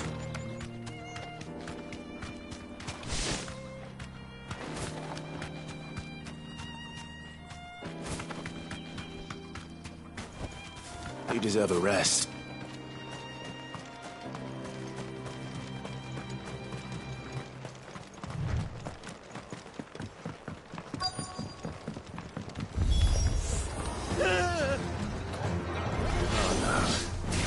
Really got himself into trouble this time.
Still in one piece? It would seem so. Once more I am in your debt, and once more you impress me with your prowess. These were no ordinary foes, but ones we in the field call echoes. Though Moss the Chronicler concurs with the legends in attributing the fall of Zemeckis to a wrath wrought upon mankind by the gods, he offers little in the way of explanation. Could the ruins we see before us here, in all their elaborate beauty, perhaps suggest an answer? Could the construction of such miraculous edifices have been considered an encroachment upon the province of the divine? Alas, all is mere speculation. But one day, perhaps, I will learn the truth. Not if you keep running headfirst into trouble. You are right, of course. And not only have you plucked me repeatedly from the jaws of death, you have proven yourself a willing audience to my ramblings. Glad to help, but didn't you say you came here to investigate something? I fear I may have rather overstated the case on that front. In truth, A captive ear was all I really desired. You see, even my fellow scholars have grown somewhat weary of my musings of late. And so I came upon the idea of purchasing a companion. A captive audience, if you will. That's what this was all about. I am afraid so. And now, my good man, it is high time we returned whence we came. Fine. Just don't go running off this time.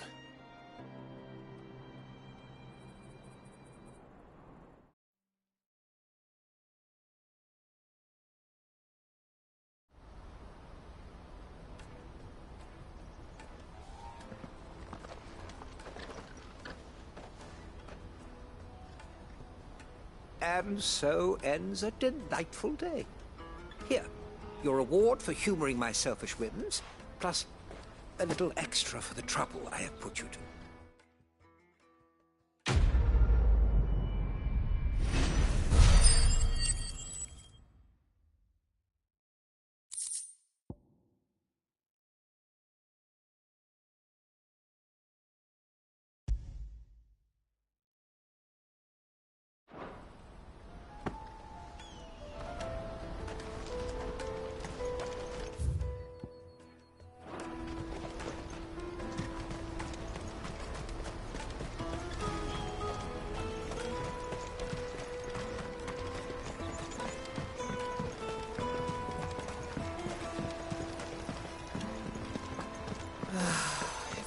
Now I just need to see about getting the word out. I want to know right away. Bad news. Good, actually. Something worth celebrating for a change. Only trouble is, the serving girl's still new to the job, so I can't leave her while I go and invite those I'd like to celebrate with. What exactly are you celebrating, if you don't mind me asking?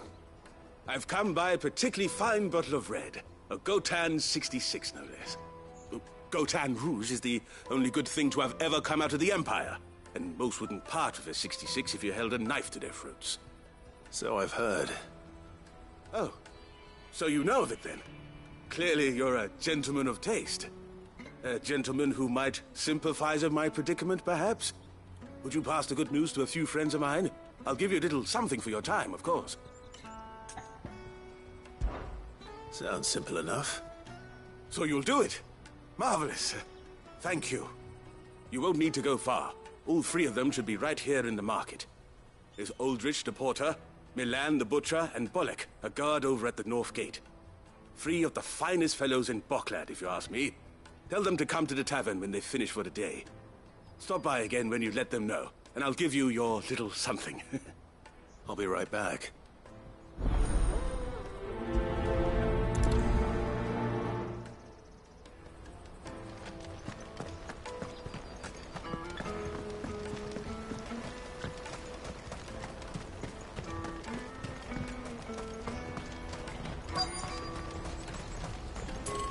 Out of my sight, wretch!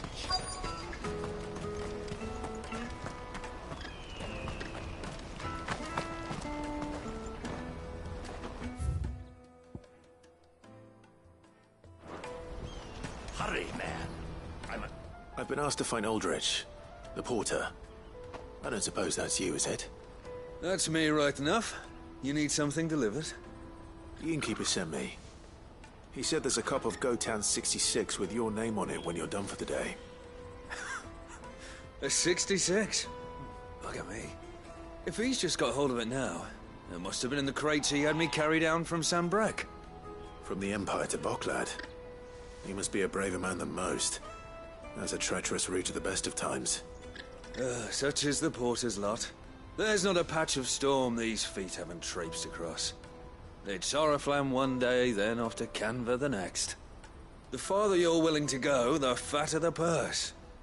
Which is why there's no shortage of competition for some of the longer routes. I'd say I've done enough for today to earn myself a cup of something tasty. Thanks for letting me know.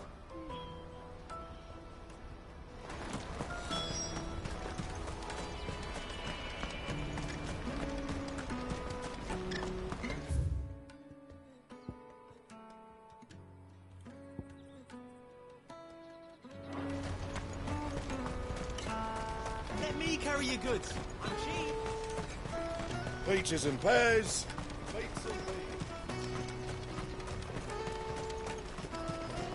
Come on, come on! The caravan stops next to the checkpoint. Are you Milan, the butcher? That's me. What can I do for you? The innkeeper's just had a special delivery. He thought you might like to join him for a cup of wine after you pack up for the day. He knows me only too well. And I've got a ham here that will go handsomely with a nice drop. Wine and ham to spare. Bocklad clearly isn't suffering then. Comes with being the place everyone has to pass through to get to everywhere else. Those who travel the Crystal Road bring all manner of goods with them. We get meat from San Brec, herbs from Rosaria. Why, sometimes we even see curiosities from across the Narrow. My old man knew what he was about when he set up shop here all those years ago. Anyway, thanks for the good news. Oh, you know what? Maybe I'll shut up shop early. Wouldn't want to keep our friend waiting.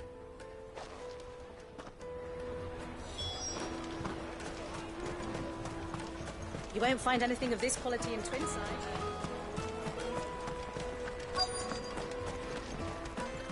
The Empire's your enemy, not us.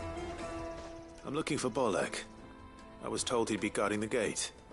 Well, you found him. You're not here to enlist, I take it? The innkeeper sent me. He's just taken delivery of a rare vintage, a Gotan 66. He thought you might like a cup. I've never said no to a goat hand. I'm not about to start now. Thanks for letting me know. You must be a busy man. The market would be flooded with refugees if we weren't here to stem the flow. Oh, my heart goes out to them, all right, but we've got our orders. No papers, no passage. Plenty try to slip past us nonetheless. And every now and then, one of them's foolish enough to try and force their way through. And when they do, well, things can get nasty. You know what? That wine's sounding better by the moment. Well done. I wonder if the innkeeper might spare a cup of that wine.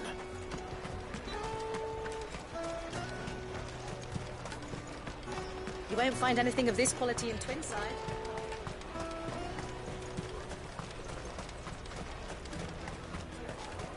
Jug of snake spit for the road? Come on, come on!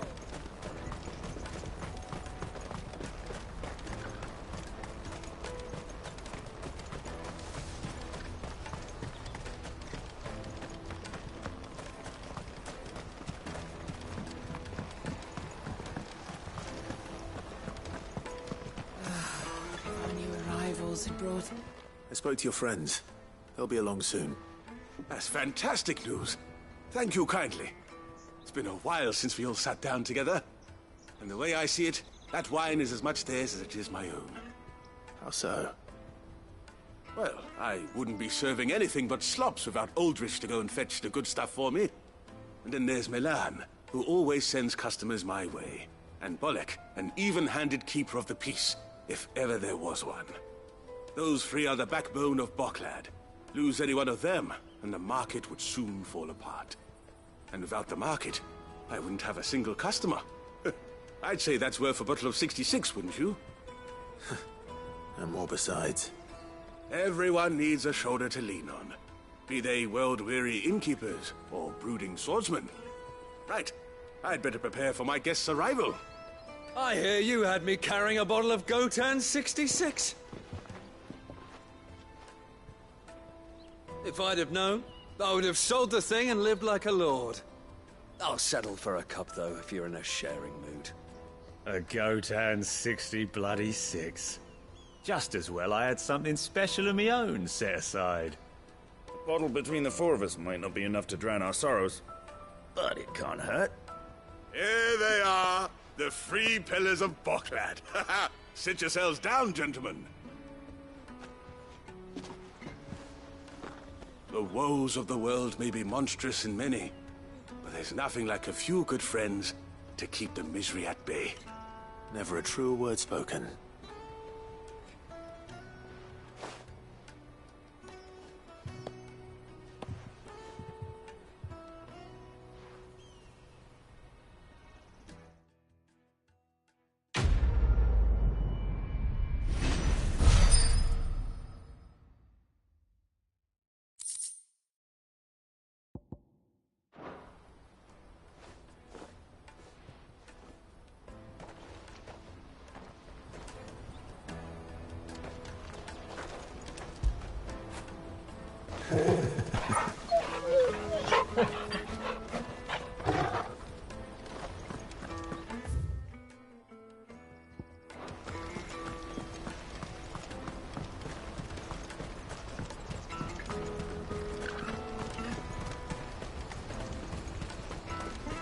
Let me carry your goods.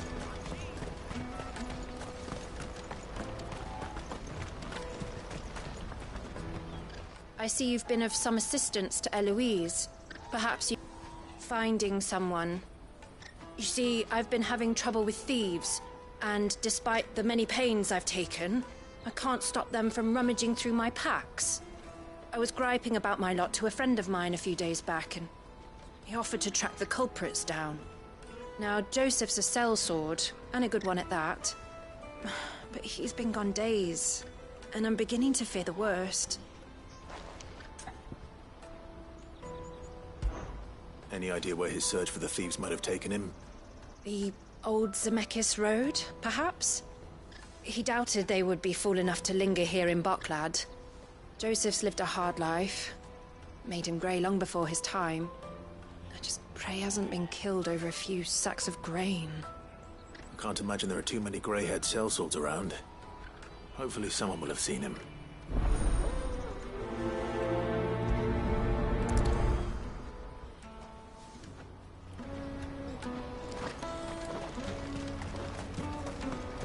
That's that then. Daddy! What do you want? I've no coin on me. Just information. Has a sellsword passed through here? Grey hair. Now you mention it, there was a young man with salt in his mane sneaking around out there a while back. Which way did he go? How am I supposed to know? Buggered off down the road, I expect. Now why don't you do the same and leave me be?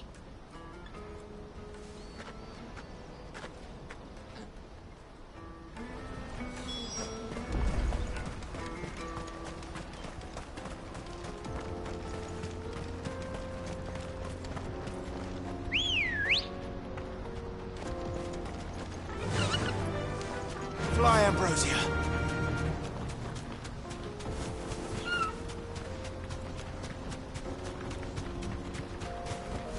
Be safe.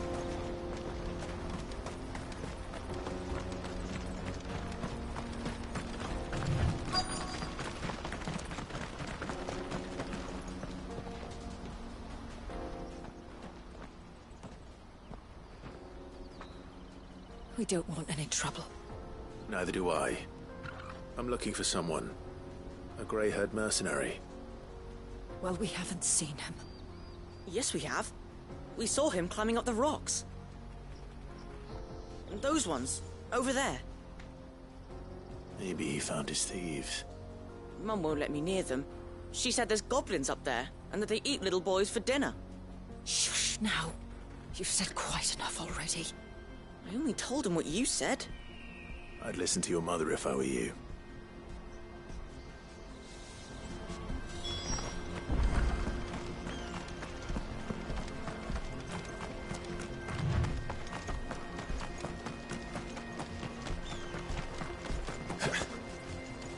Did Joseph's thieves really lug their stolen wares all the way out here?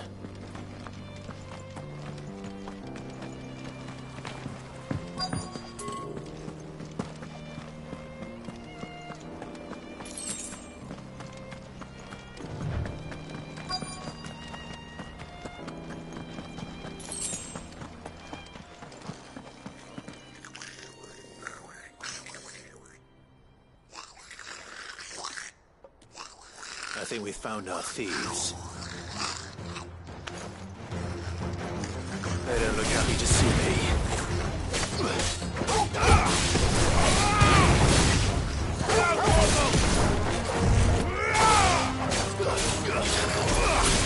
Titan!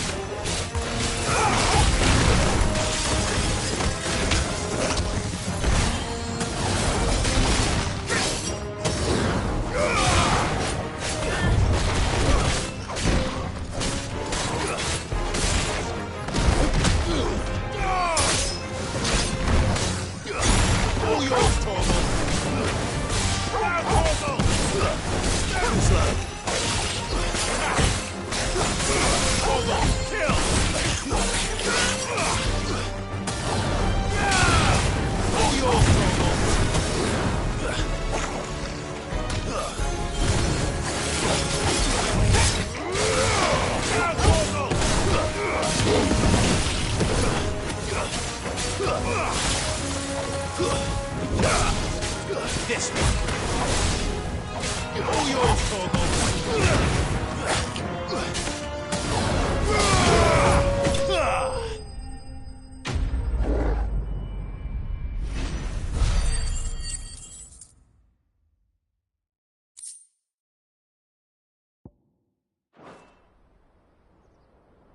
Let's get this over with. Stop! Don't kill him, he's just protecting his home. Joseph? So the boy was right. I don't know you. Your porter friend sent me to find you. She was worried you might have got yourself killed. Have I been gone that long? Wasn't hard finding the thieves. The problem was knowing what to do with them when I did. I take it things are more complicated than they appear.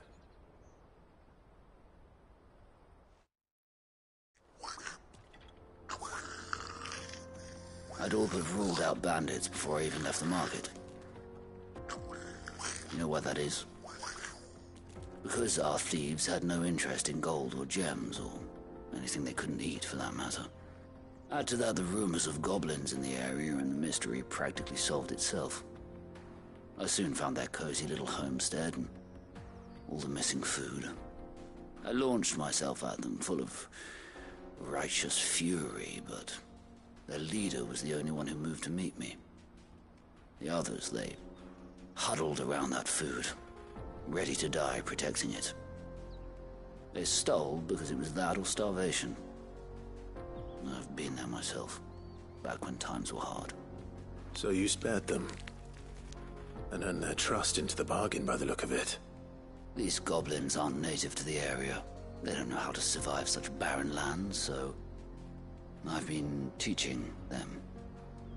And once they've learned to hunt and forage, they won't be fool enough to risk their necks in Boklad. I'm impressed. I didn't know goblins could be reasoned with. Do me a favor. Let the porter know I'm safe. I'll head back to the market once my work here is done. Oh, and don't mention the goblins. I don't want people coming here brandishing pitchforks. Not now this lot have sworn off thieving. Your secret's safe with me. I appreciate it. Thank you.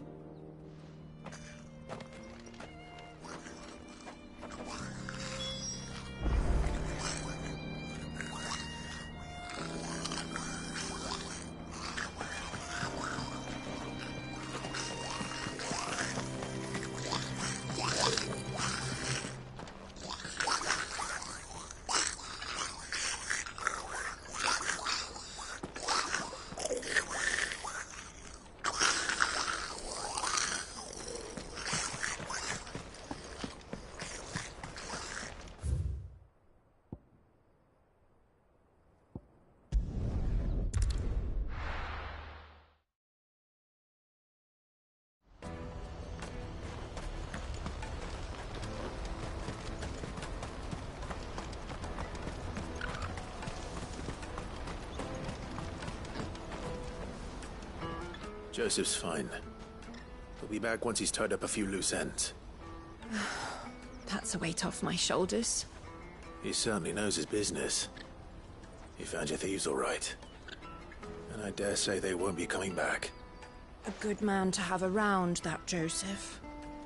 And if he says there'll be no more thieving, that's good enough for me. Thank you for putting my mind at ease. Here, for your troubles.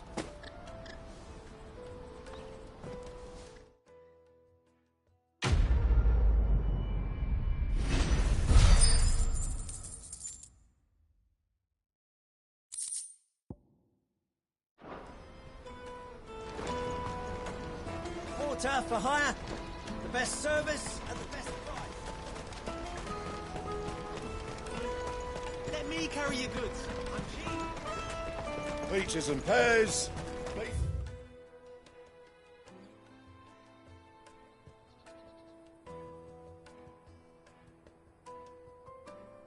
Beans.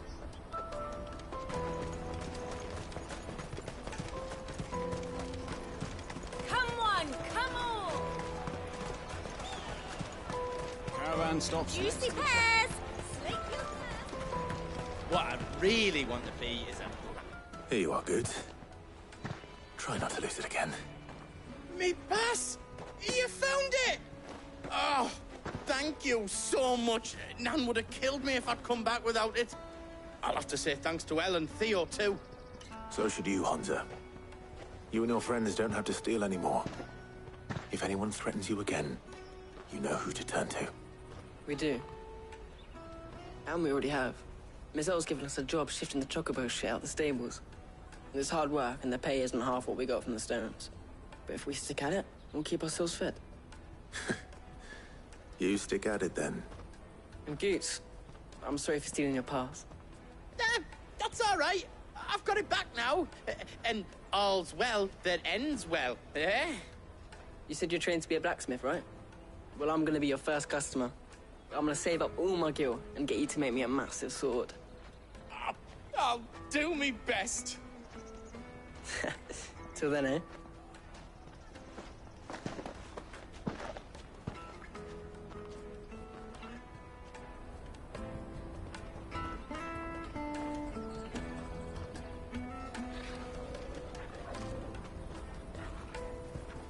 All right.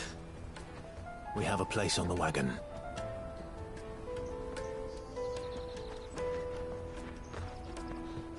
Remember, Goots, we're mercenaries. You hired us to protect you. Mercenaries. And you remember the plan?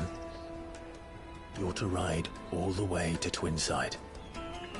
Jill and I will go with you as far as the outskirts, then find our own way in. I'll buy that stuff I need. Right. And we'll scout out the Imperial's defenses.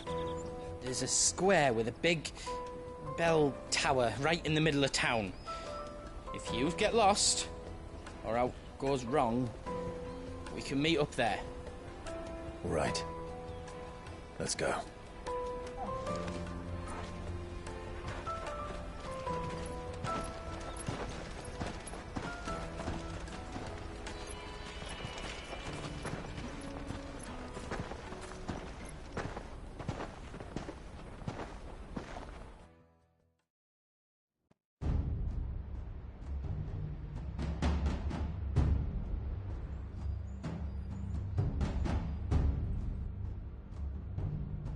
I see.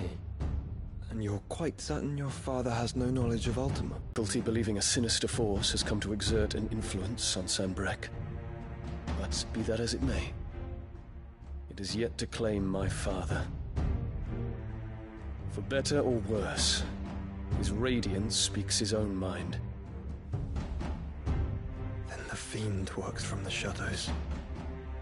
I confess, when first you told me of this fiend, I had my doubts, and more than a few at that. A beast that labors to plunge Valisthea into turmoil, all in pursuit of your brother. But that wound is proof enough that evil is afoot. Then I have your answer, Your Highness. You will join me in my fight. I cannot. Not yet. Your Highness, please. As you are aware, the Dhalmekian army is at our gates. They have lost their mother crystal, and with it all hope of a negotiated withdrawal. It is but a matter of time before they invade.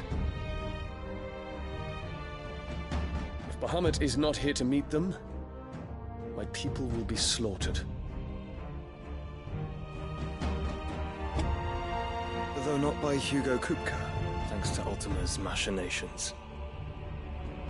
I know the fate of your people weighs heavy on your conscience, but if we do not put an end to Ultima's plans, they shall face a far darker fate. The chaos he would wreak would sweep all of Valisthea into the abyss. The lives of every man, woman, and child in the Twins are at stake. I believe what you say, Phoenix. But I have duties of my own, and I must discharge them. Come what may.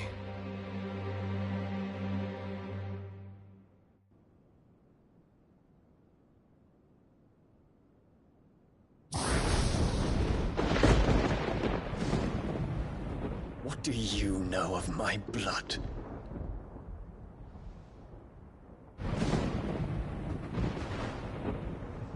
I know that it is wholly unworthy of the highest offices of state, which rightly belong to those of purer breeding. Alas. Your bloodline runs through the Oriflamme gutter, from a whore who weighed her child's worth in gill.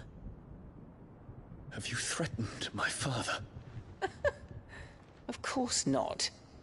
I merely whispered in his ear that his mongrel son is plotting a rebellion. What? Sylvester listens to the words of his astrologers. And they have ears too. You have been feeding them your lies! Should you remain loyal to Emperor Olivier, his radiance may yet crown your head with laurel, and not with tar. Fork-tongued witch!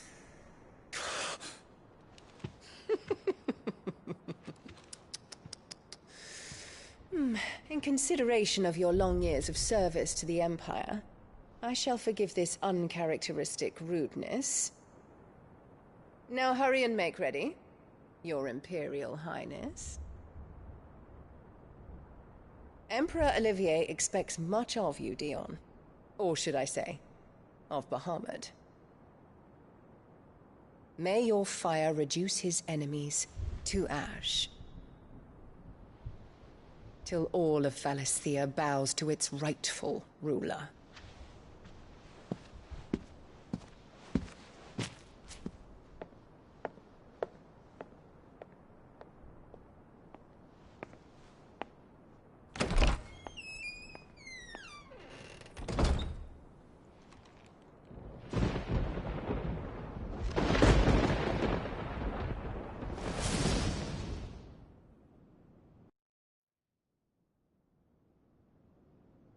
There is another darkness that has taken hold of Sanbreque.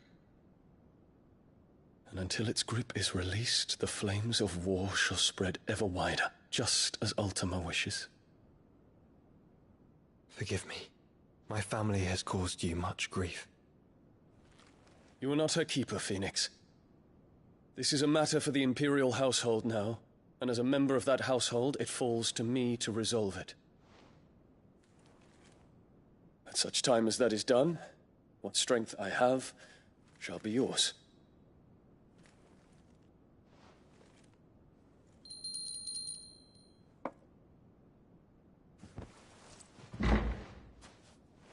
Thank you, Your Highness. Let us take to the skies together, and bring a new dawn to Valisthea. I should like nothing more.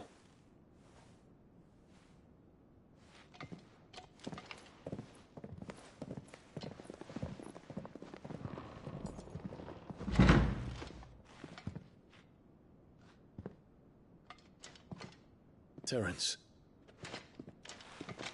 My prince. Tell me true. Do you believe what I'm about to do is wrong?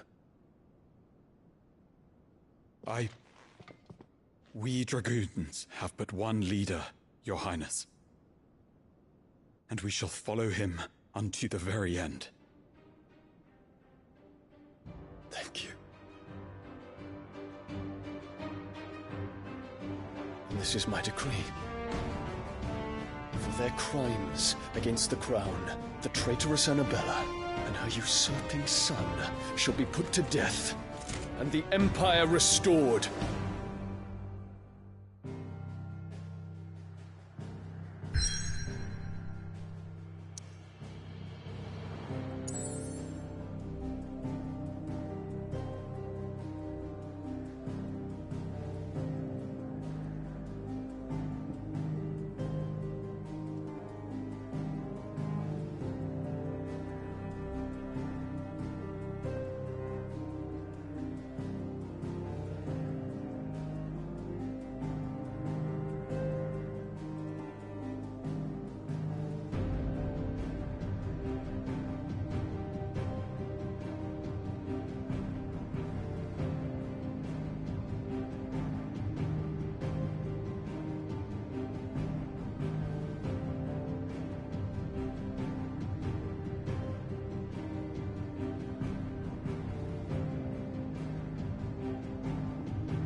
One would never guess that these people stood on the brink of war. And they're afraid. They turn to drink to forget their fears. Anything you want to forget?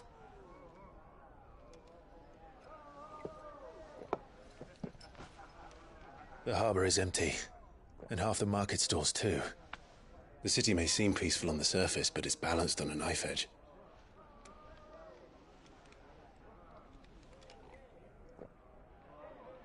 Were we to give it a nudge, it might be just the distraction we need to reach the Mother Crystal.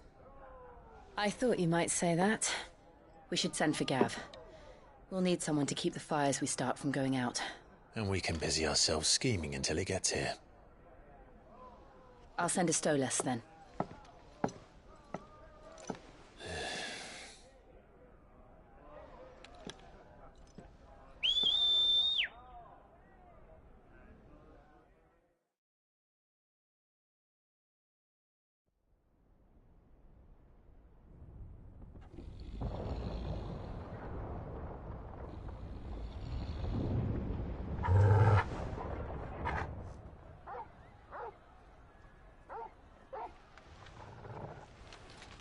What is it, boy?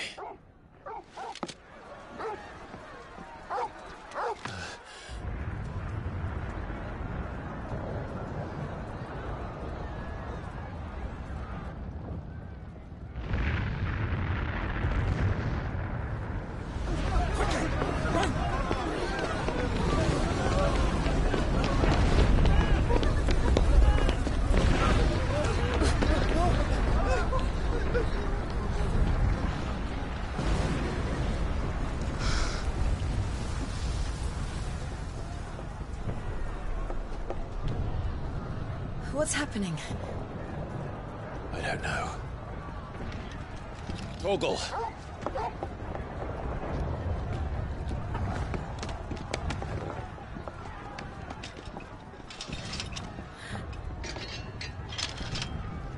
This way.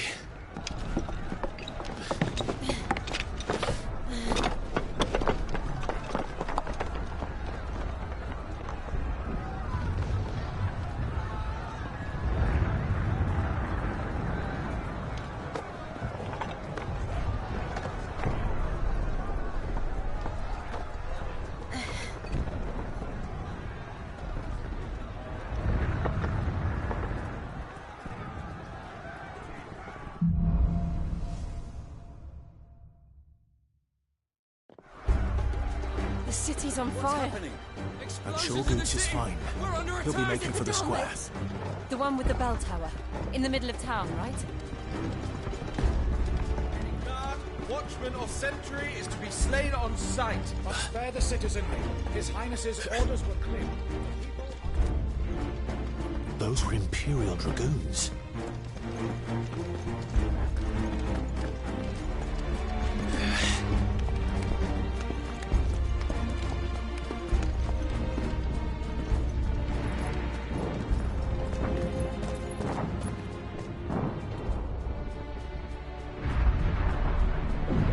What in the hell is going on? Let's go and see. Right.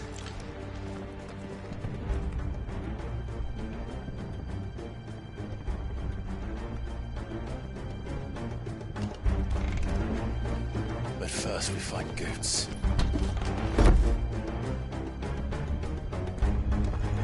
I just hope he's all right. You there! Identify yourself! We have to.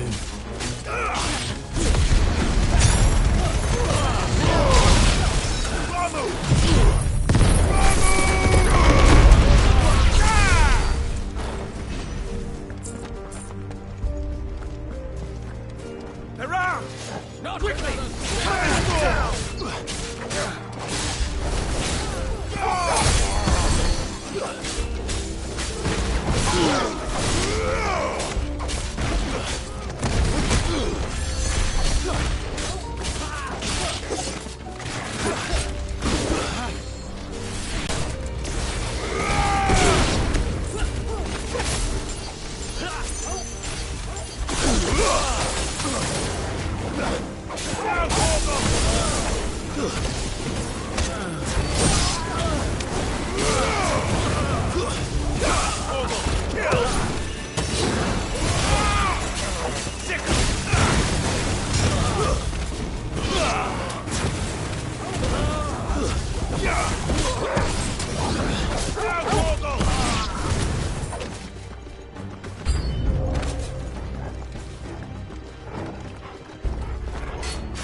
All yours, Torgal.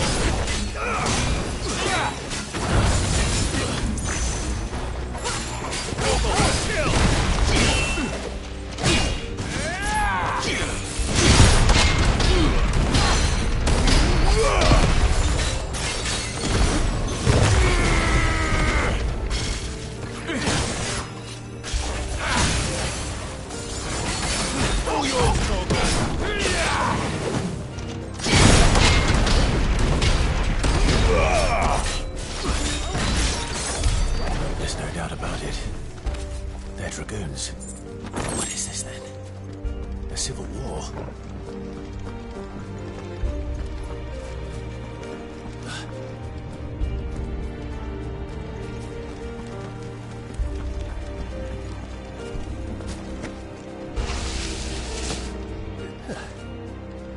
Never thought I'd be glad to fall into a sewer.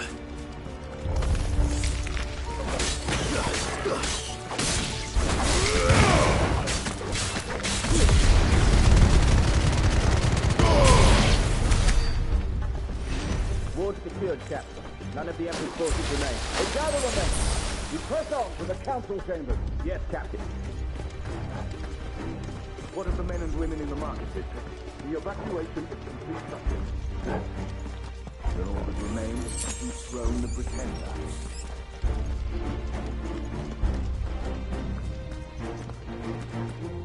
There it is. The bell tower. Right. Let's go.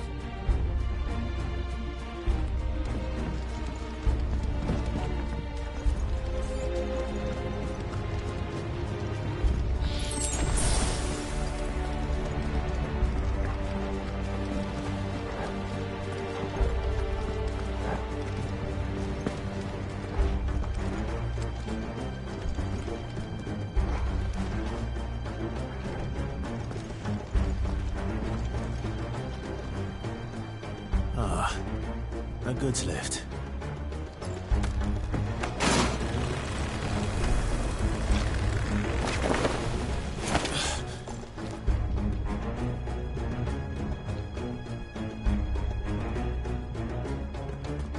Where in Gringer's name did you come from?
bastards. We're coming.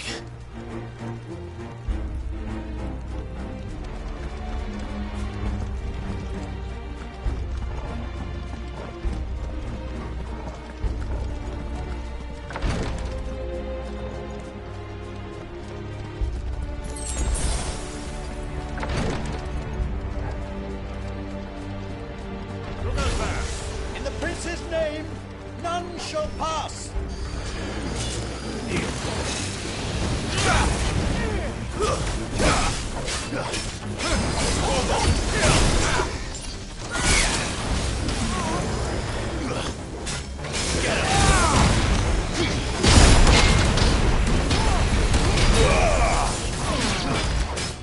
All yours,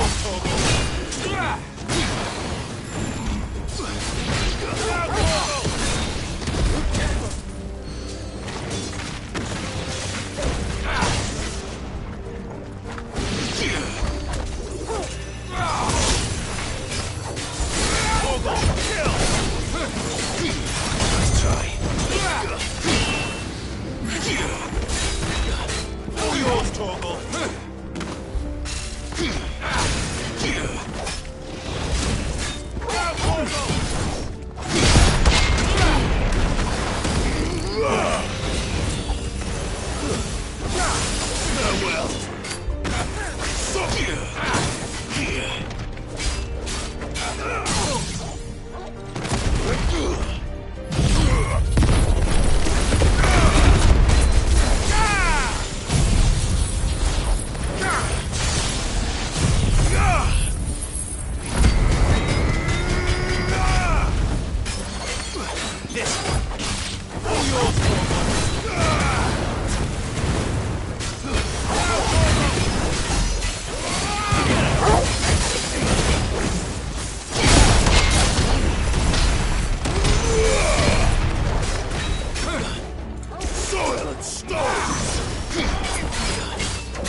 Enemies on the rampart! Kill them!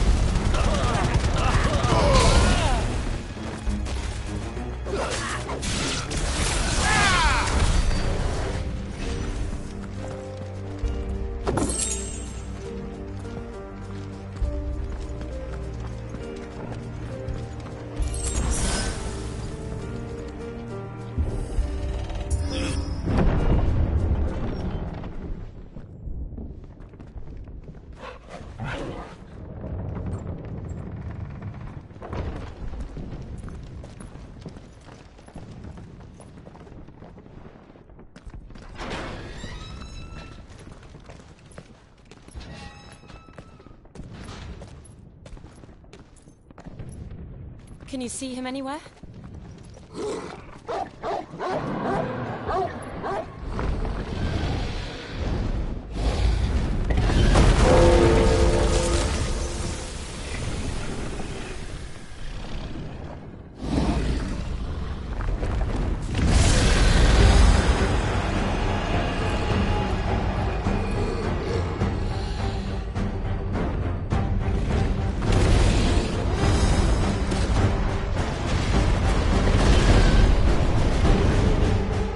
It must be one of the Dragoon's pets.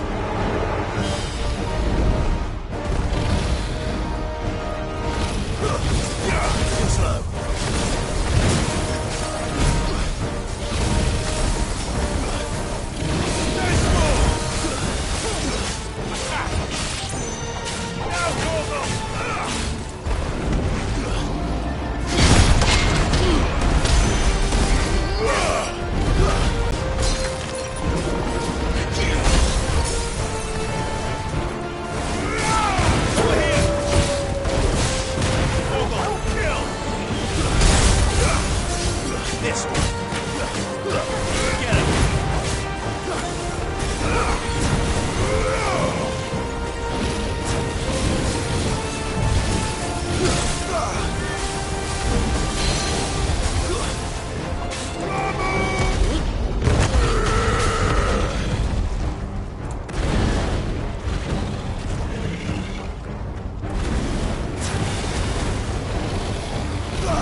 Nice try.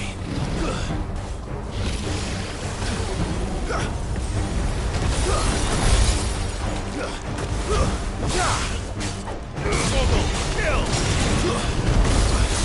Get him!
Over here, Clive!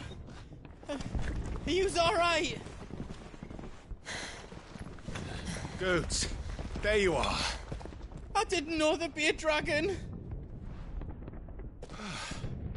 All right, let's get out of here. Oh! What now?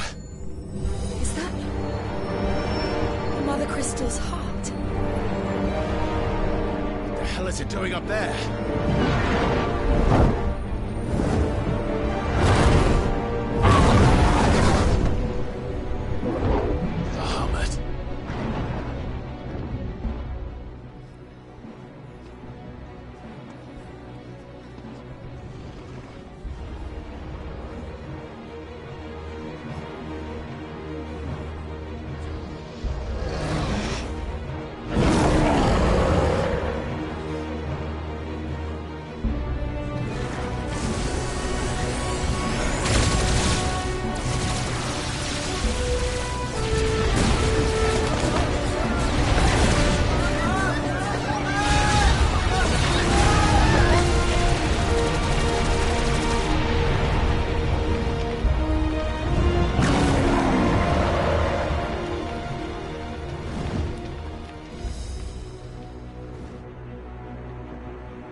do this!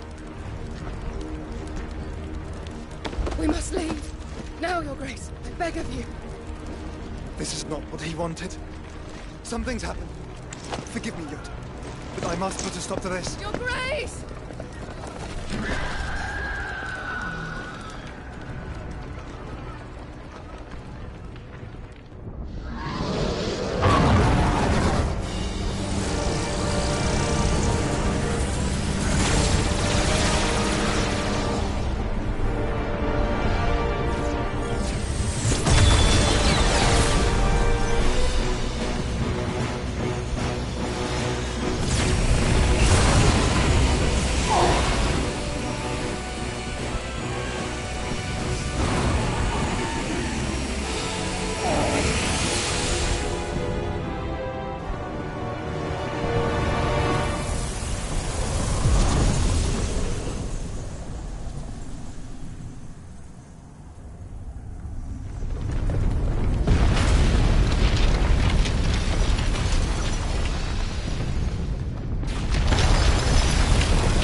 So, what do we do now, then?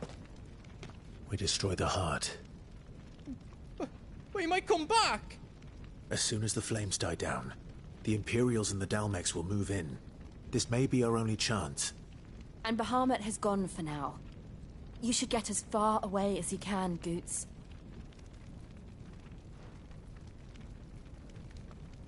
What? And leave you lot in the lurch? I can't do that. If you're staying, then so am I. I packed everything up before I made a run for it, so if there's out yous need, just ask. But I won't be giving it away for free. Nana'd never forgive us if I did. Thank you, Goot.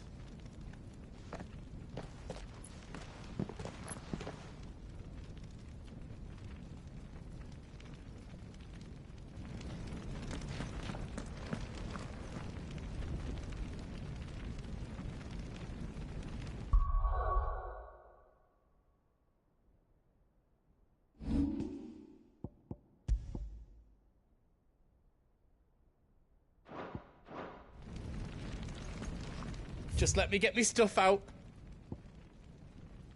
You want us to make you something?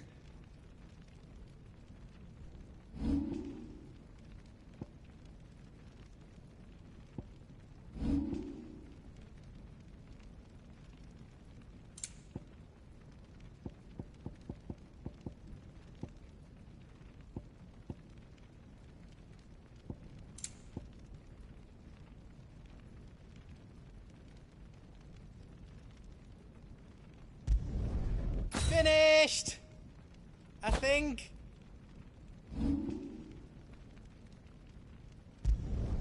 That's 10 times better than it was before.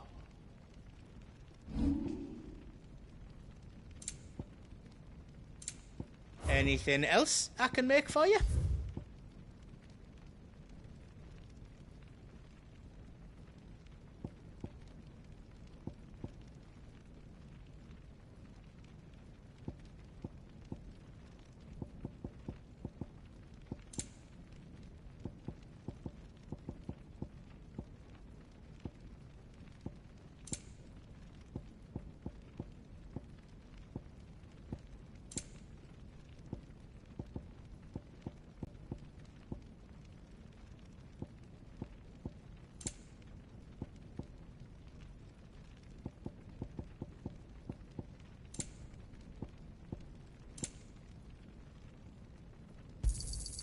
Thank you. Is there else you need? You've got everything you need then. Good luck, Clive.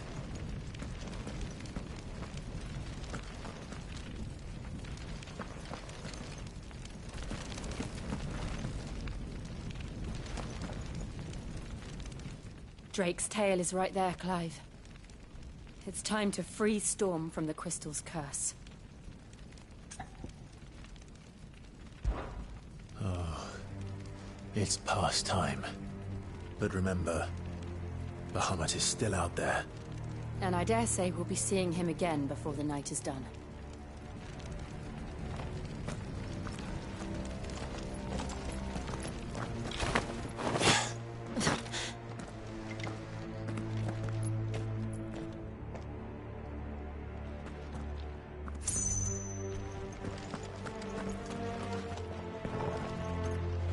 No more roads. We'll have to find our own path. Do you feel that, Clive? Ether.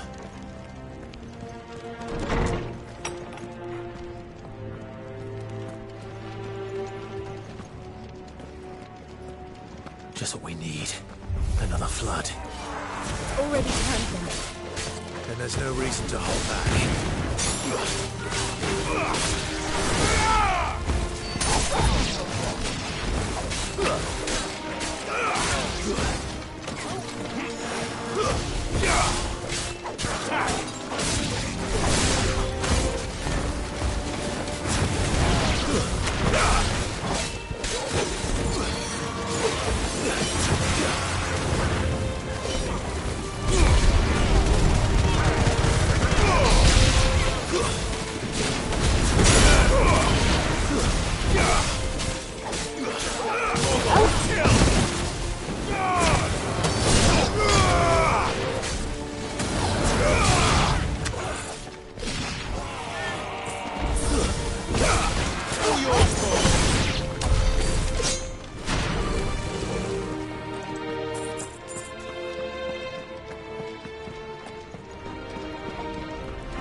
There must be a way to climb up.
too dangerous. Fuck! Hold on, Joshua! I'm coming!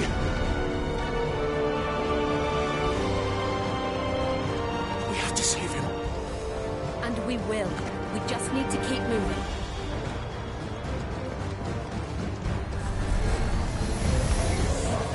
Come again! Not now!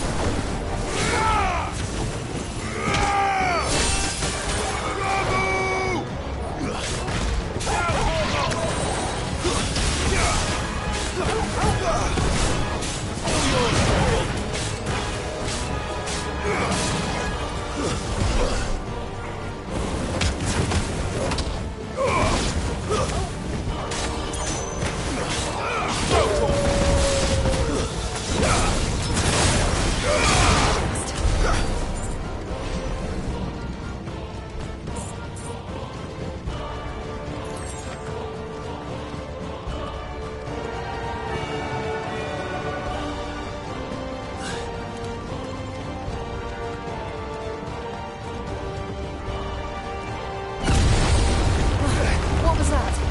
Bahamut. He'll kill us all.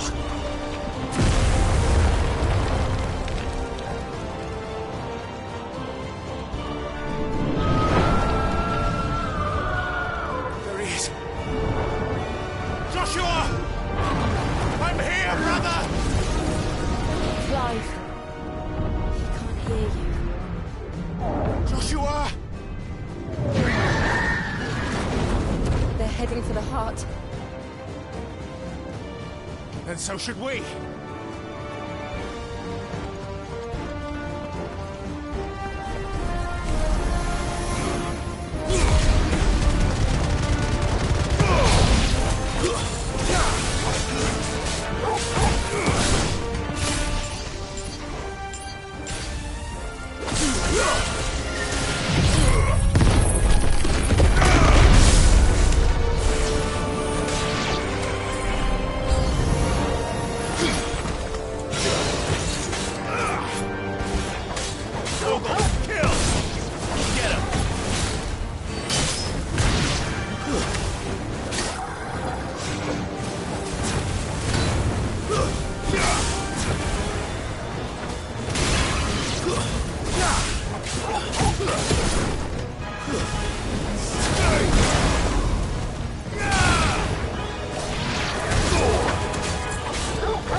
Are those the council chambers? How are they still standing? I don't know.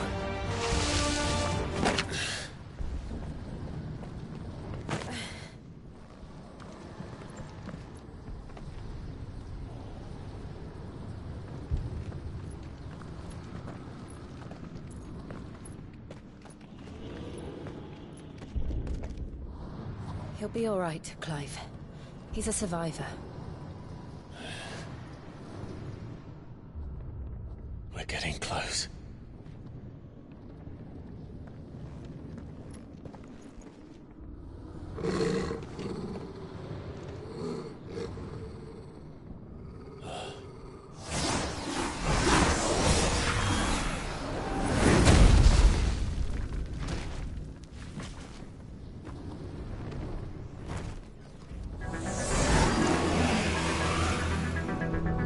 It looks like somebody doesn't want us getting any closer. I don't care what it wants. Neither do I.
These beasts...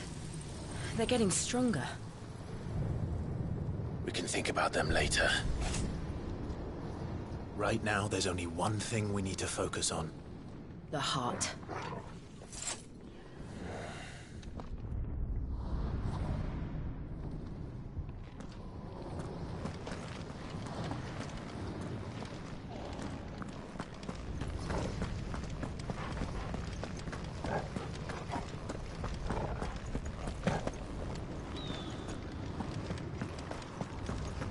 We might be able to get up through the building.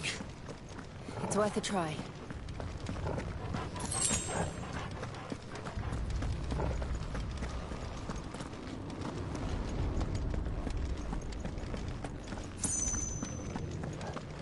Quiet. There's someone up there. Is someone there? Mother. It's you. What happened here? He tried to take him from me. Oh, my boy. My darling boy. Is this the child you made with the Emperor? Why, Mother? Why did you betray us all? You have no right. Answer him. We took you in, savage. Show some respect for those who raised you.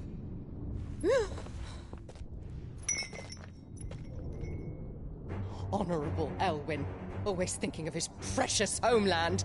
But what worth is a homeland in a world beset by the Blight? Father did not seek to protect his country. He sought to protect his people. A leader's duty is not to protect his people. It is to protect the source of his sovereignty. The noble blood that runs in his family's veins. So long as this bloodline remains unbroken, what does it matter if a nation falls? One can always found another. Unlike him, I did my duty. I preserved my line. I bore a son of the noblest blood, to whom the whole world might kneel. That is why I gave Rosaria to Sambrek, that I might join my line with the Lesages and birth a savior of this benighted land, blessed by both Bahamut and the Phoenix! You sold your country for a child. Why did he need another? You had Joshua. I had nothing. You were always your father's son, so very strong and bold and daring, and yet you failed to awaken. Would that Joshua had been granted 1/10 of your strength? Oh! How the nobles laughed that Elwyn's firstborn was surely the son of a concubine, and my own, not long for this world. The shame of it! The shame of being slandered by one's inferiors! How could you ever know how that feels? It should have been you! Why didn't the Phoenix choose you? Joshua's every waking moment was spent trying to shoulder the burden that you and the Phoenix and the Duchy foisted on him. That's why I became his shield. To help bear the weight. But what did you do? You betrayed your own blood and surrendered your son to his fate! Joshua, my darling boy. I never meant to hurt him. The soldiers' orders were clear. He was to be spared. Why did you survive when the only one I truly cared for died? What? Have you not looked out of the window? Joshua is here! The Phoenix lives on! He's battling Bahamut as we speak!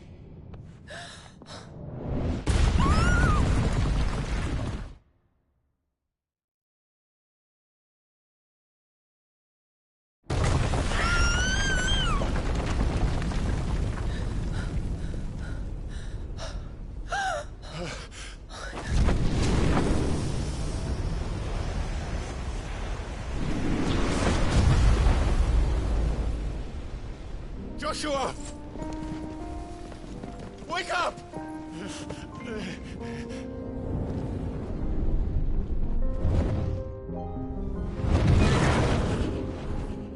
I am a shield of Rosaria.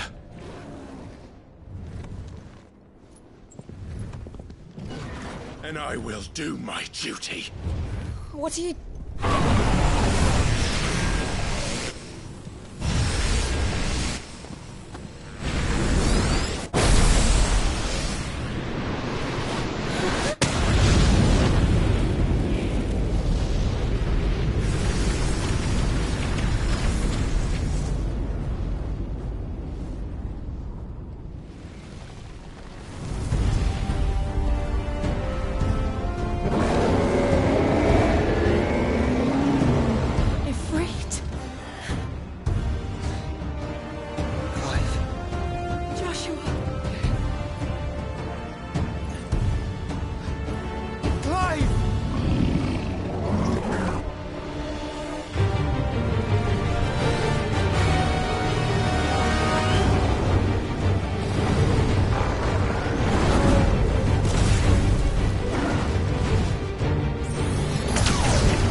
chances.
Joshua.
Done yet.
This is drinking the ether.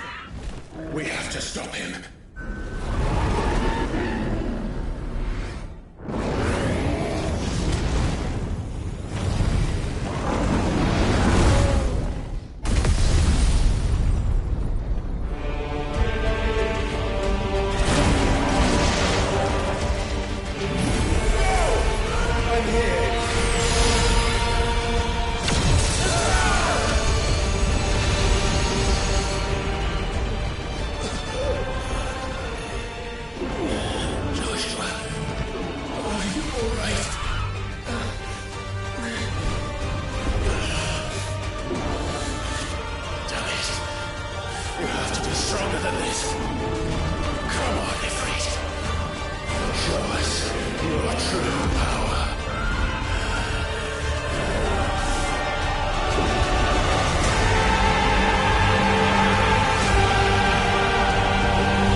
How can we hope to match such power? By trusting in our own.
Joshua!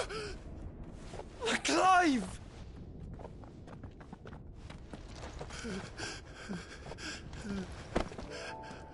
My brother. I'm sorry. I'm so sorry. You're alive. We both are. Nothing else matters.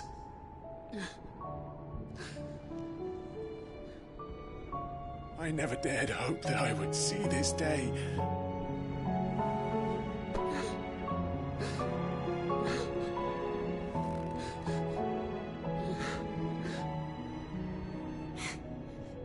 Reunited at last. Jill.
It is done.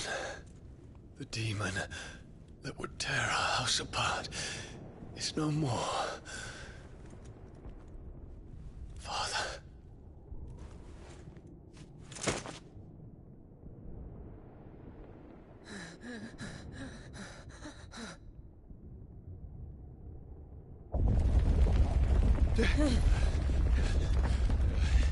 The Mother Crystal. It's collapsing. Right. We need to leave. No. Wait.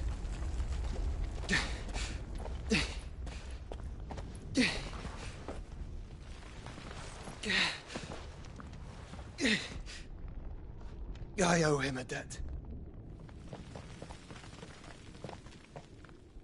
Fine.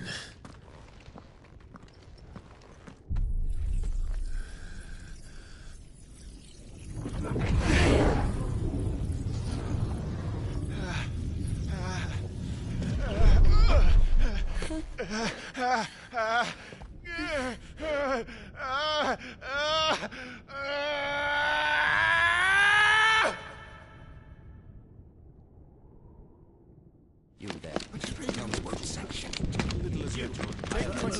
Don't reinforce the walls. Situation. Report, Captain. The fires have spread. Can nothing be done to call them off? I regret not, Your Radiance. The Dragoons answer to none but His Imperial Highness. The Council is powerless to intervene. We're hearing reports of rebel Madness is this, Theon. throughout the neighboring districts. Focus all efforts on extinguishing the fires around the capital. City can wait. What about stocks of weapons and armor? Don't dally, man, go! Your Radiance. Are the doors locked? And I want you to find out Make sure the doors are without locked. making a move. By the light! Dion, have you taken leave of your senses? Call off the Dragoons at once! Fear not. The populace will come to no harm at their hands.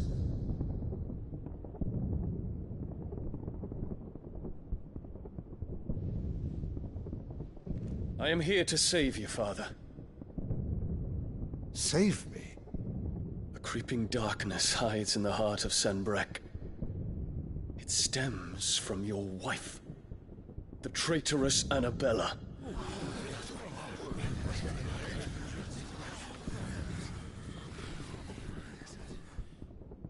Not another word, Dion. Father, though you may not see it, the darkness has taken hold of you. It has made you forget yourself. But I bid you remember, there was a time when you ruled not with cruelty, but with compassion. Why now do you turn your back on your people? Why now do you seek to stoke the fires of war? You too have borne witness to this change, Your Eminences. And you know, as well as I, who is responsible for it. A puppet now sits upon the throne, but cut his strings, and the master loses the power! What? Dion, you bear steel before your emperor? Guards! Take him!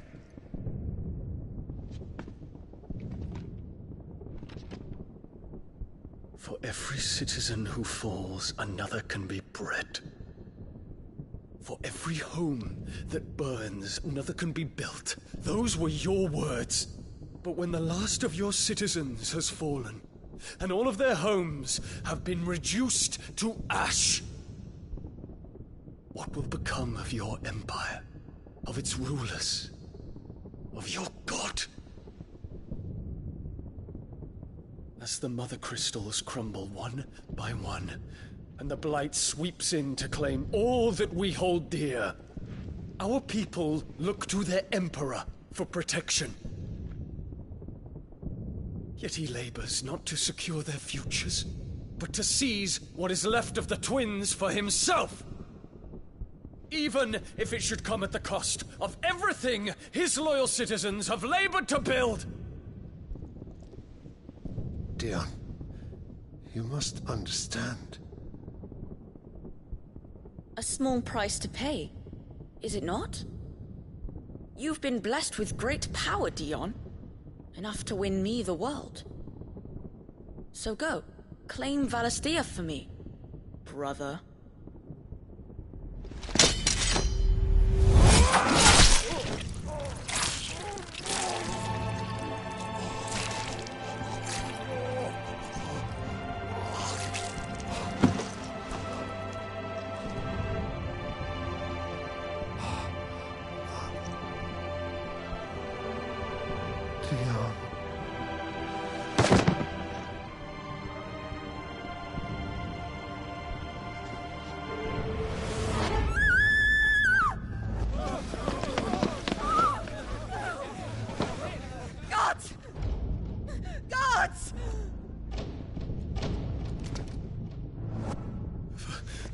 Poor father.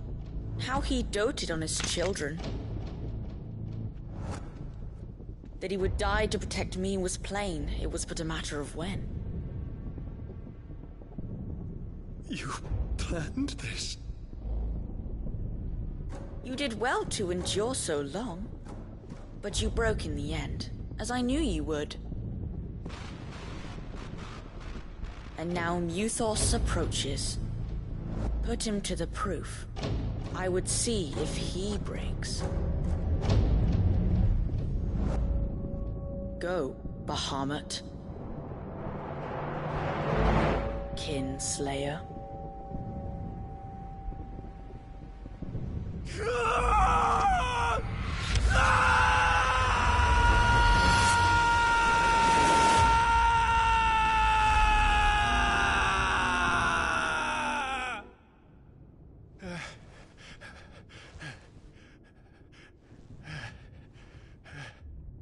Not again. Brother? It's a long story.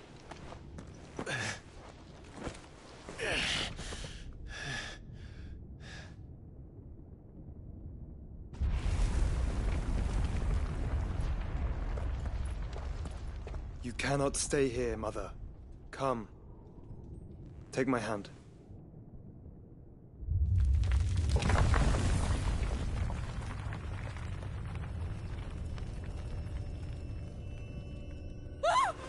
Get away from me! This is all just a dream, just a bad dream! You will not take me, Shadow! You will not take me!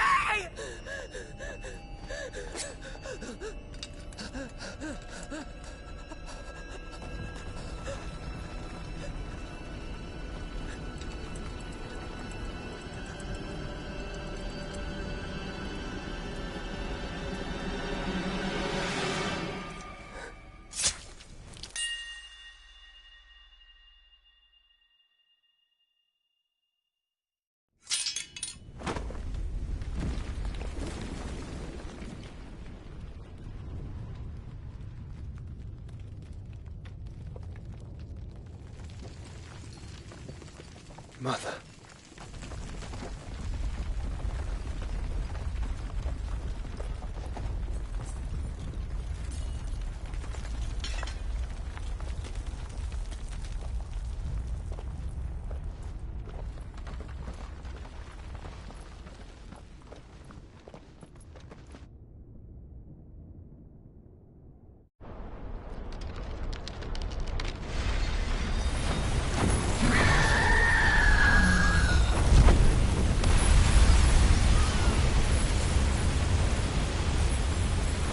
If it is consciousness that weaves your wills together, consciousness that blurs the boundary between your own will and that of others, then we shall set you apart once more. The ties that bind you shall be severed, and humanity return to its proper place.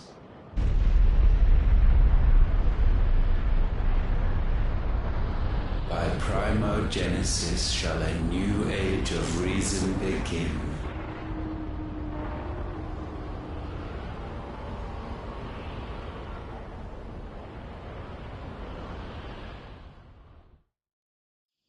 Relax, Your Majesty.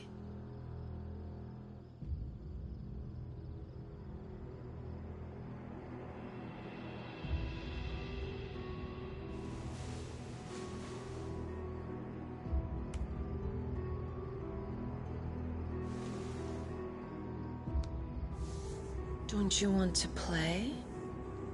It's been a long time. If that is your wish. Men, you are as meek as all the others.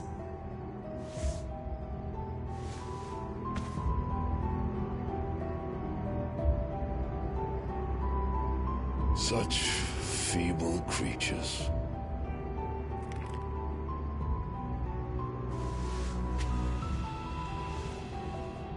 Gifted the power of icons, yet slaves to fickle emotions which usher you to your doom. And so you bind your fragile wills with strands of consciousness. The wretched handiwork of a wretched people.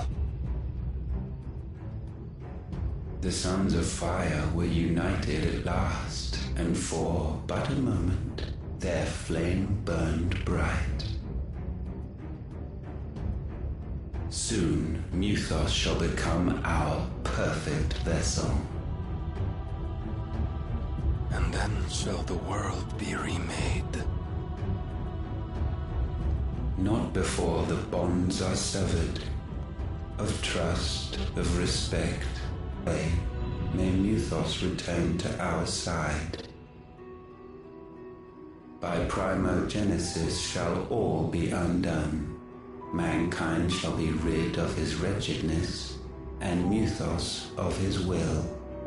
But while he yet clings to it, he has the power to forge bonds anew. And so we bid you. Find Muthos, and sever everyone. To destroy that which has no physical form. You ask the impossible. There is nothing your black blade cannot cut, Odin. We shall unite with Muthos and bring forth a new world. So long as our vessel remains unclaimed by humanity. It shall be done, Master. My will is yours.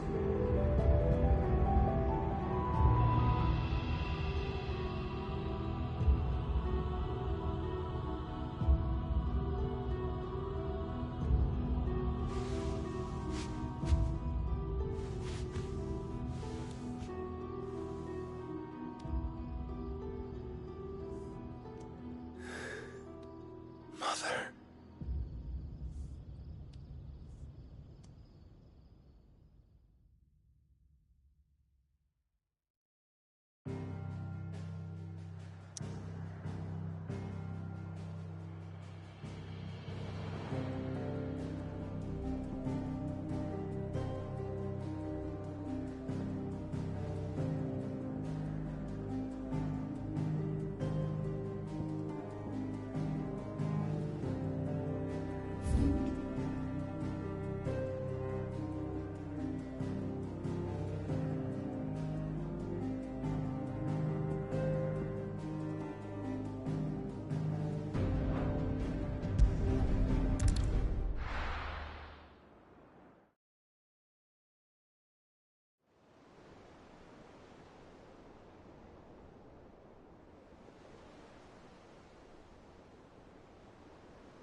How is your brother?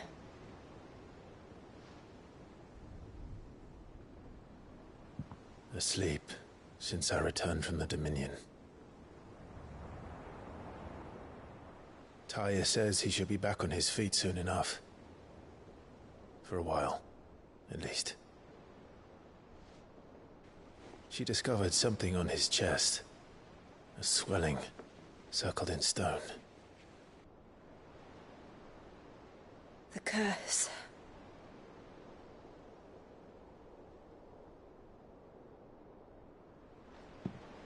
For every mountain we climb, another rises up to greet us, doesn't it? It's never ending.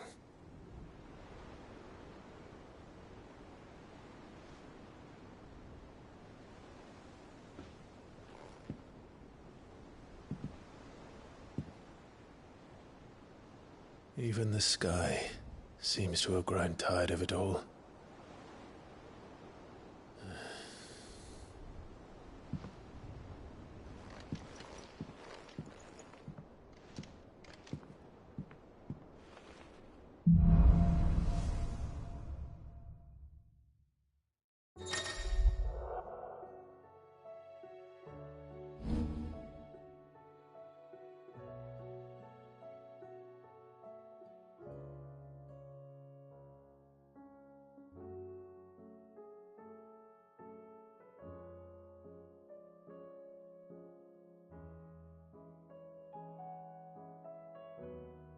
Talia won't be happy if I disturb Joshua.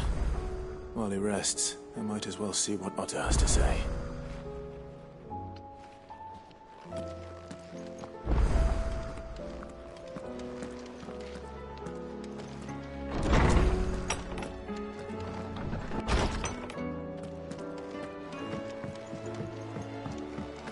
Did you see the pair that got hauled into...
Tires? Aye, all their fancy silks stained red. Trouble with your gear, or... What do you want?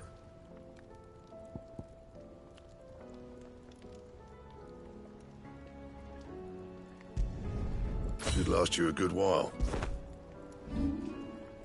And?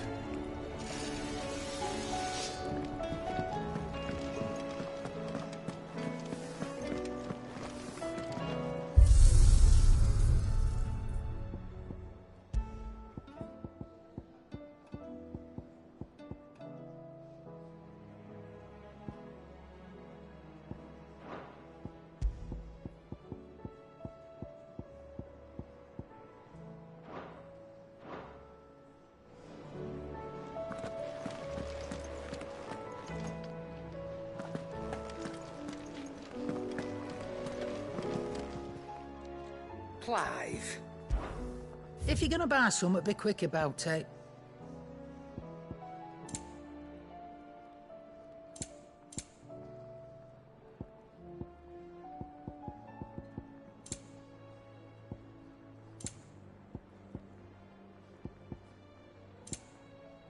Come again.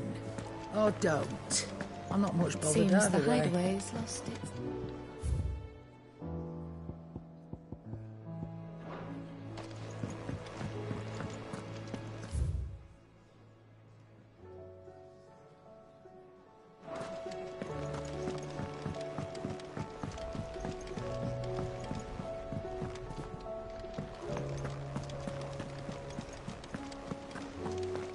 Did you see that? Tell me you saw that. There's talk of these skies driving men. Welcome to the Patron's Whisper. Is everything we've received and everything promised?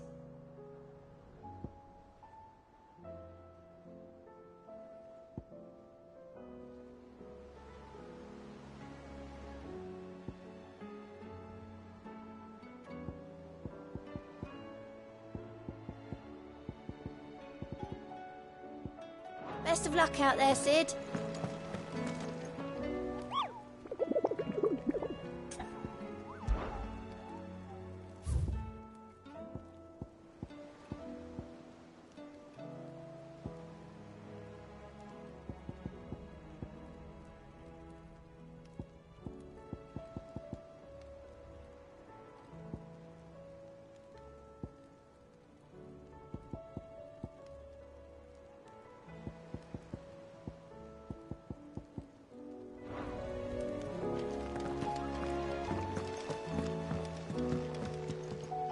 Back again? Allow me to educate you. I have the details here.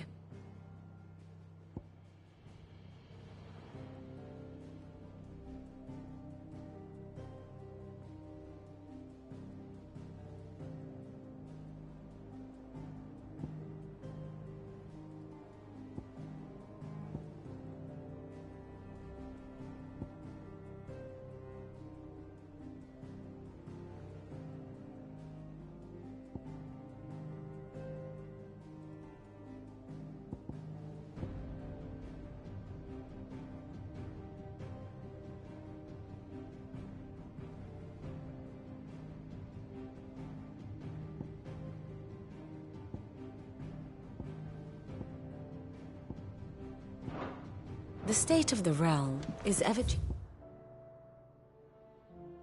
changing, Clive.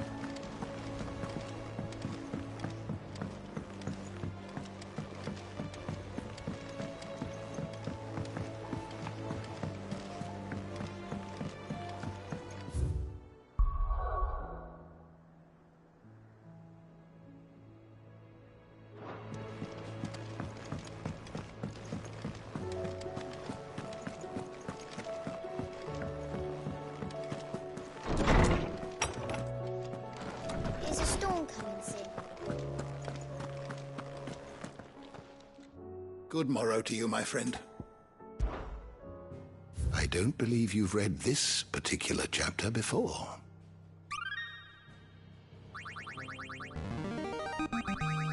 Now this, I believe you will find most interesting.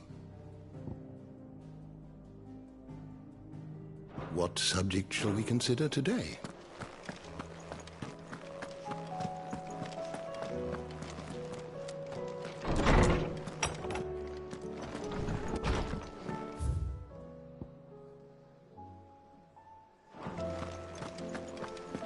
Seems the hideaways. Did you see the pair that got hauled into time?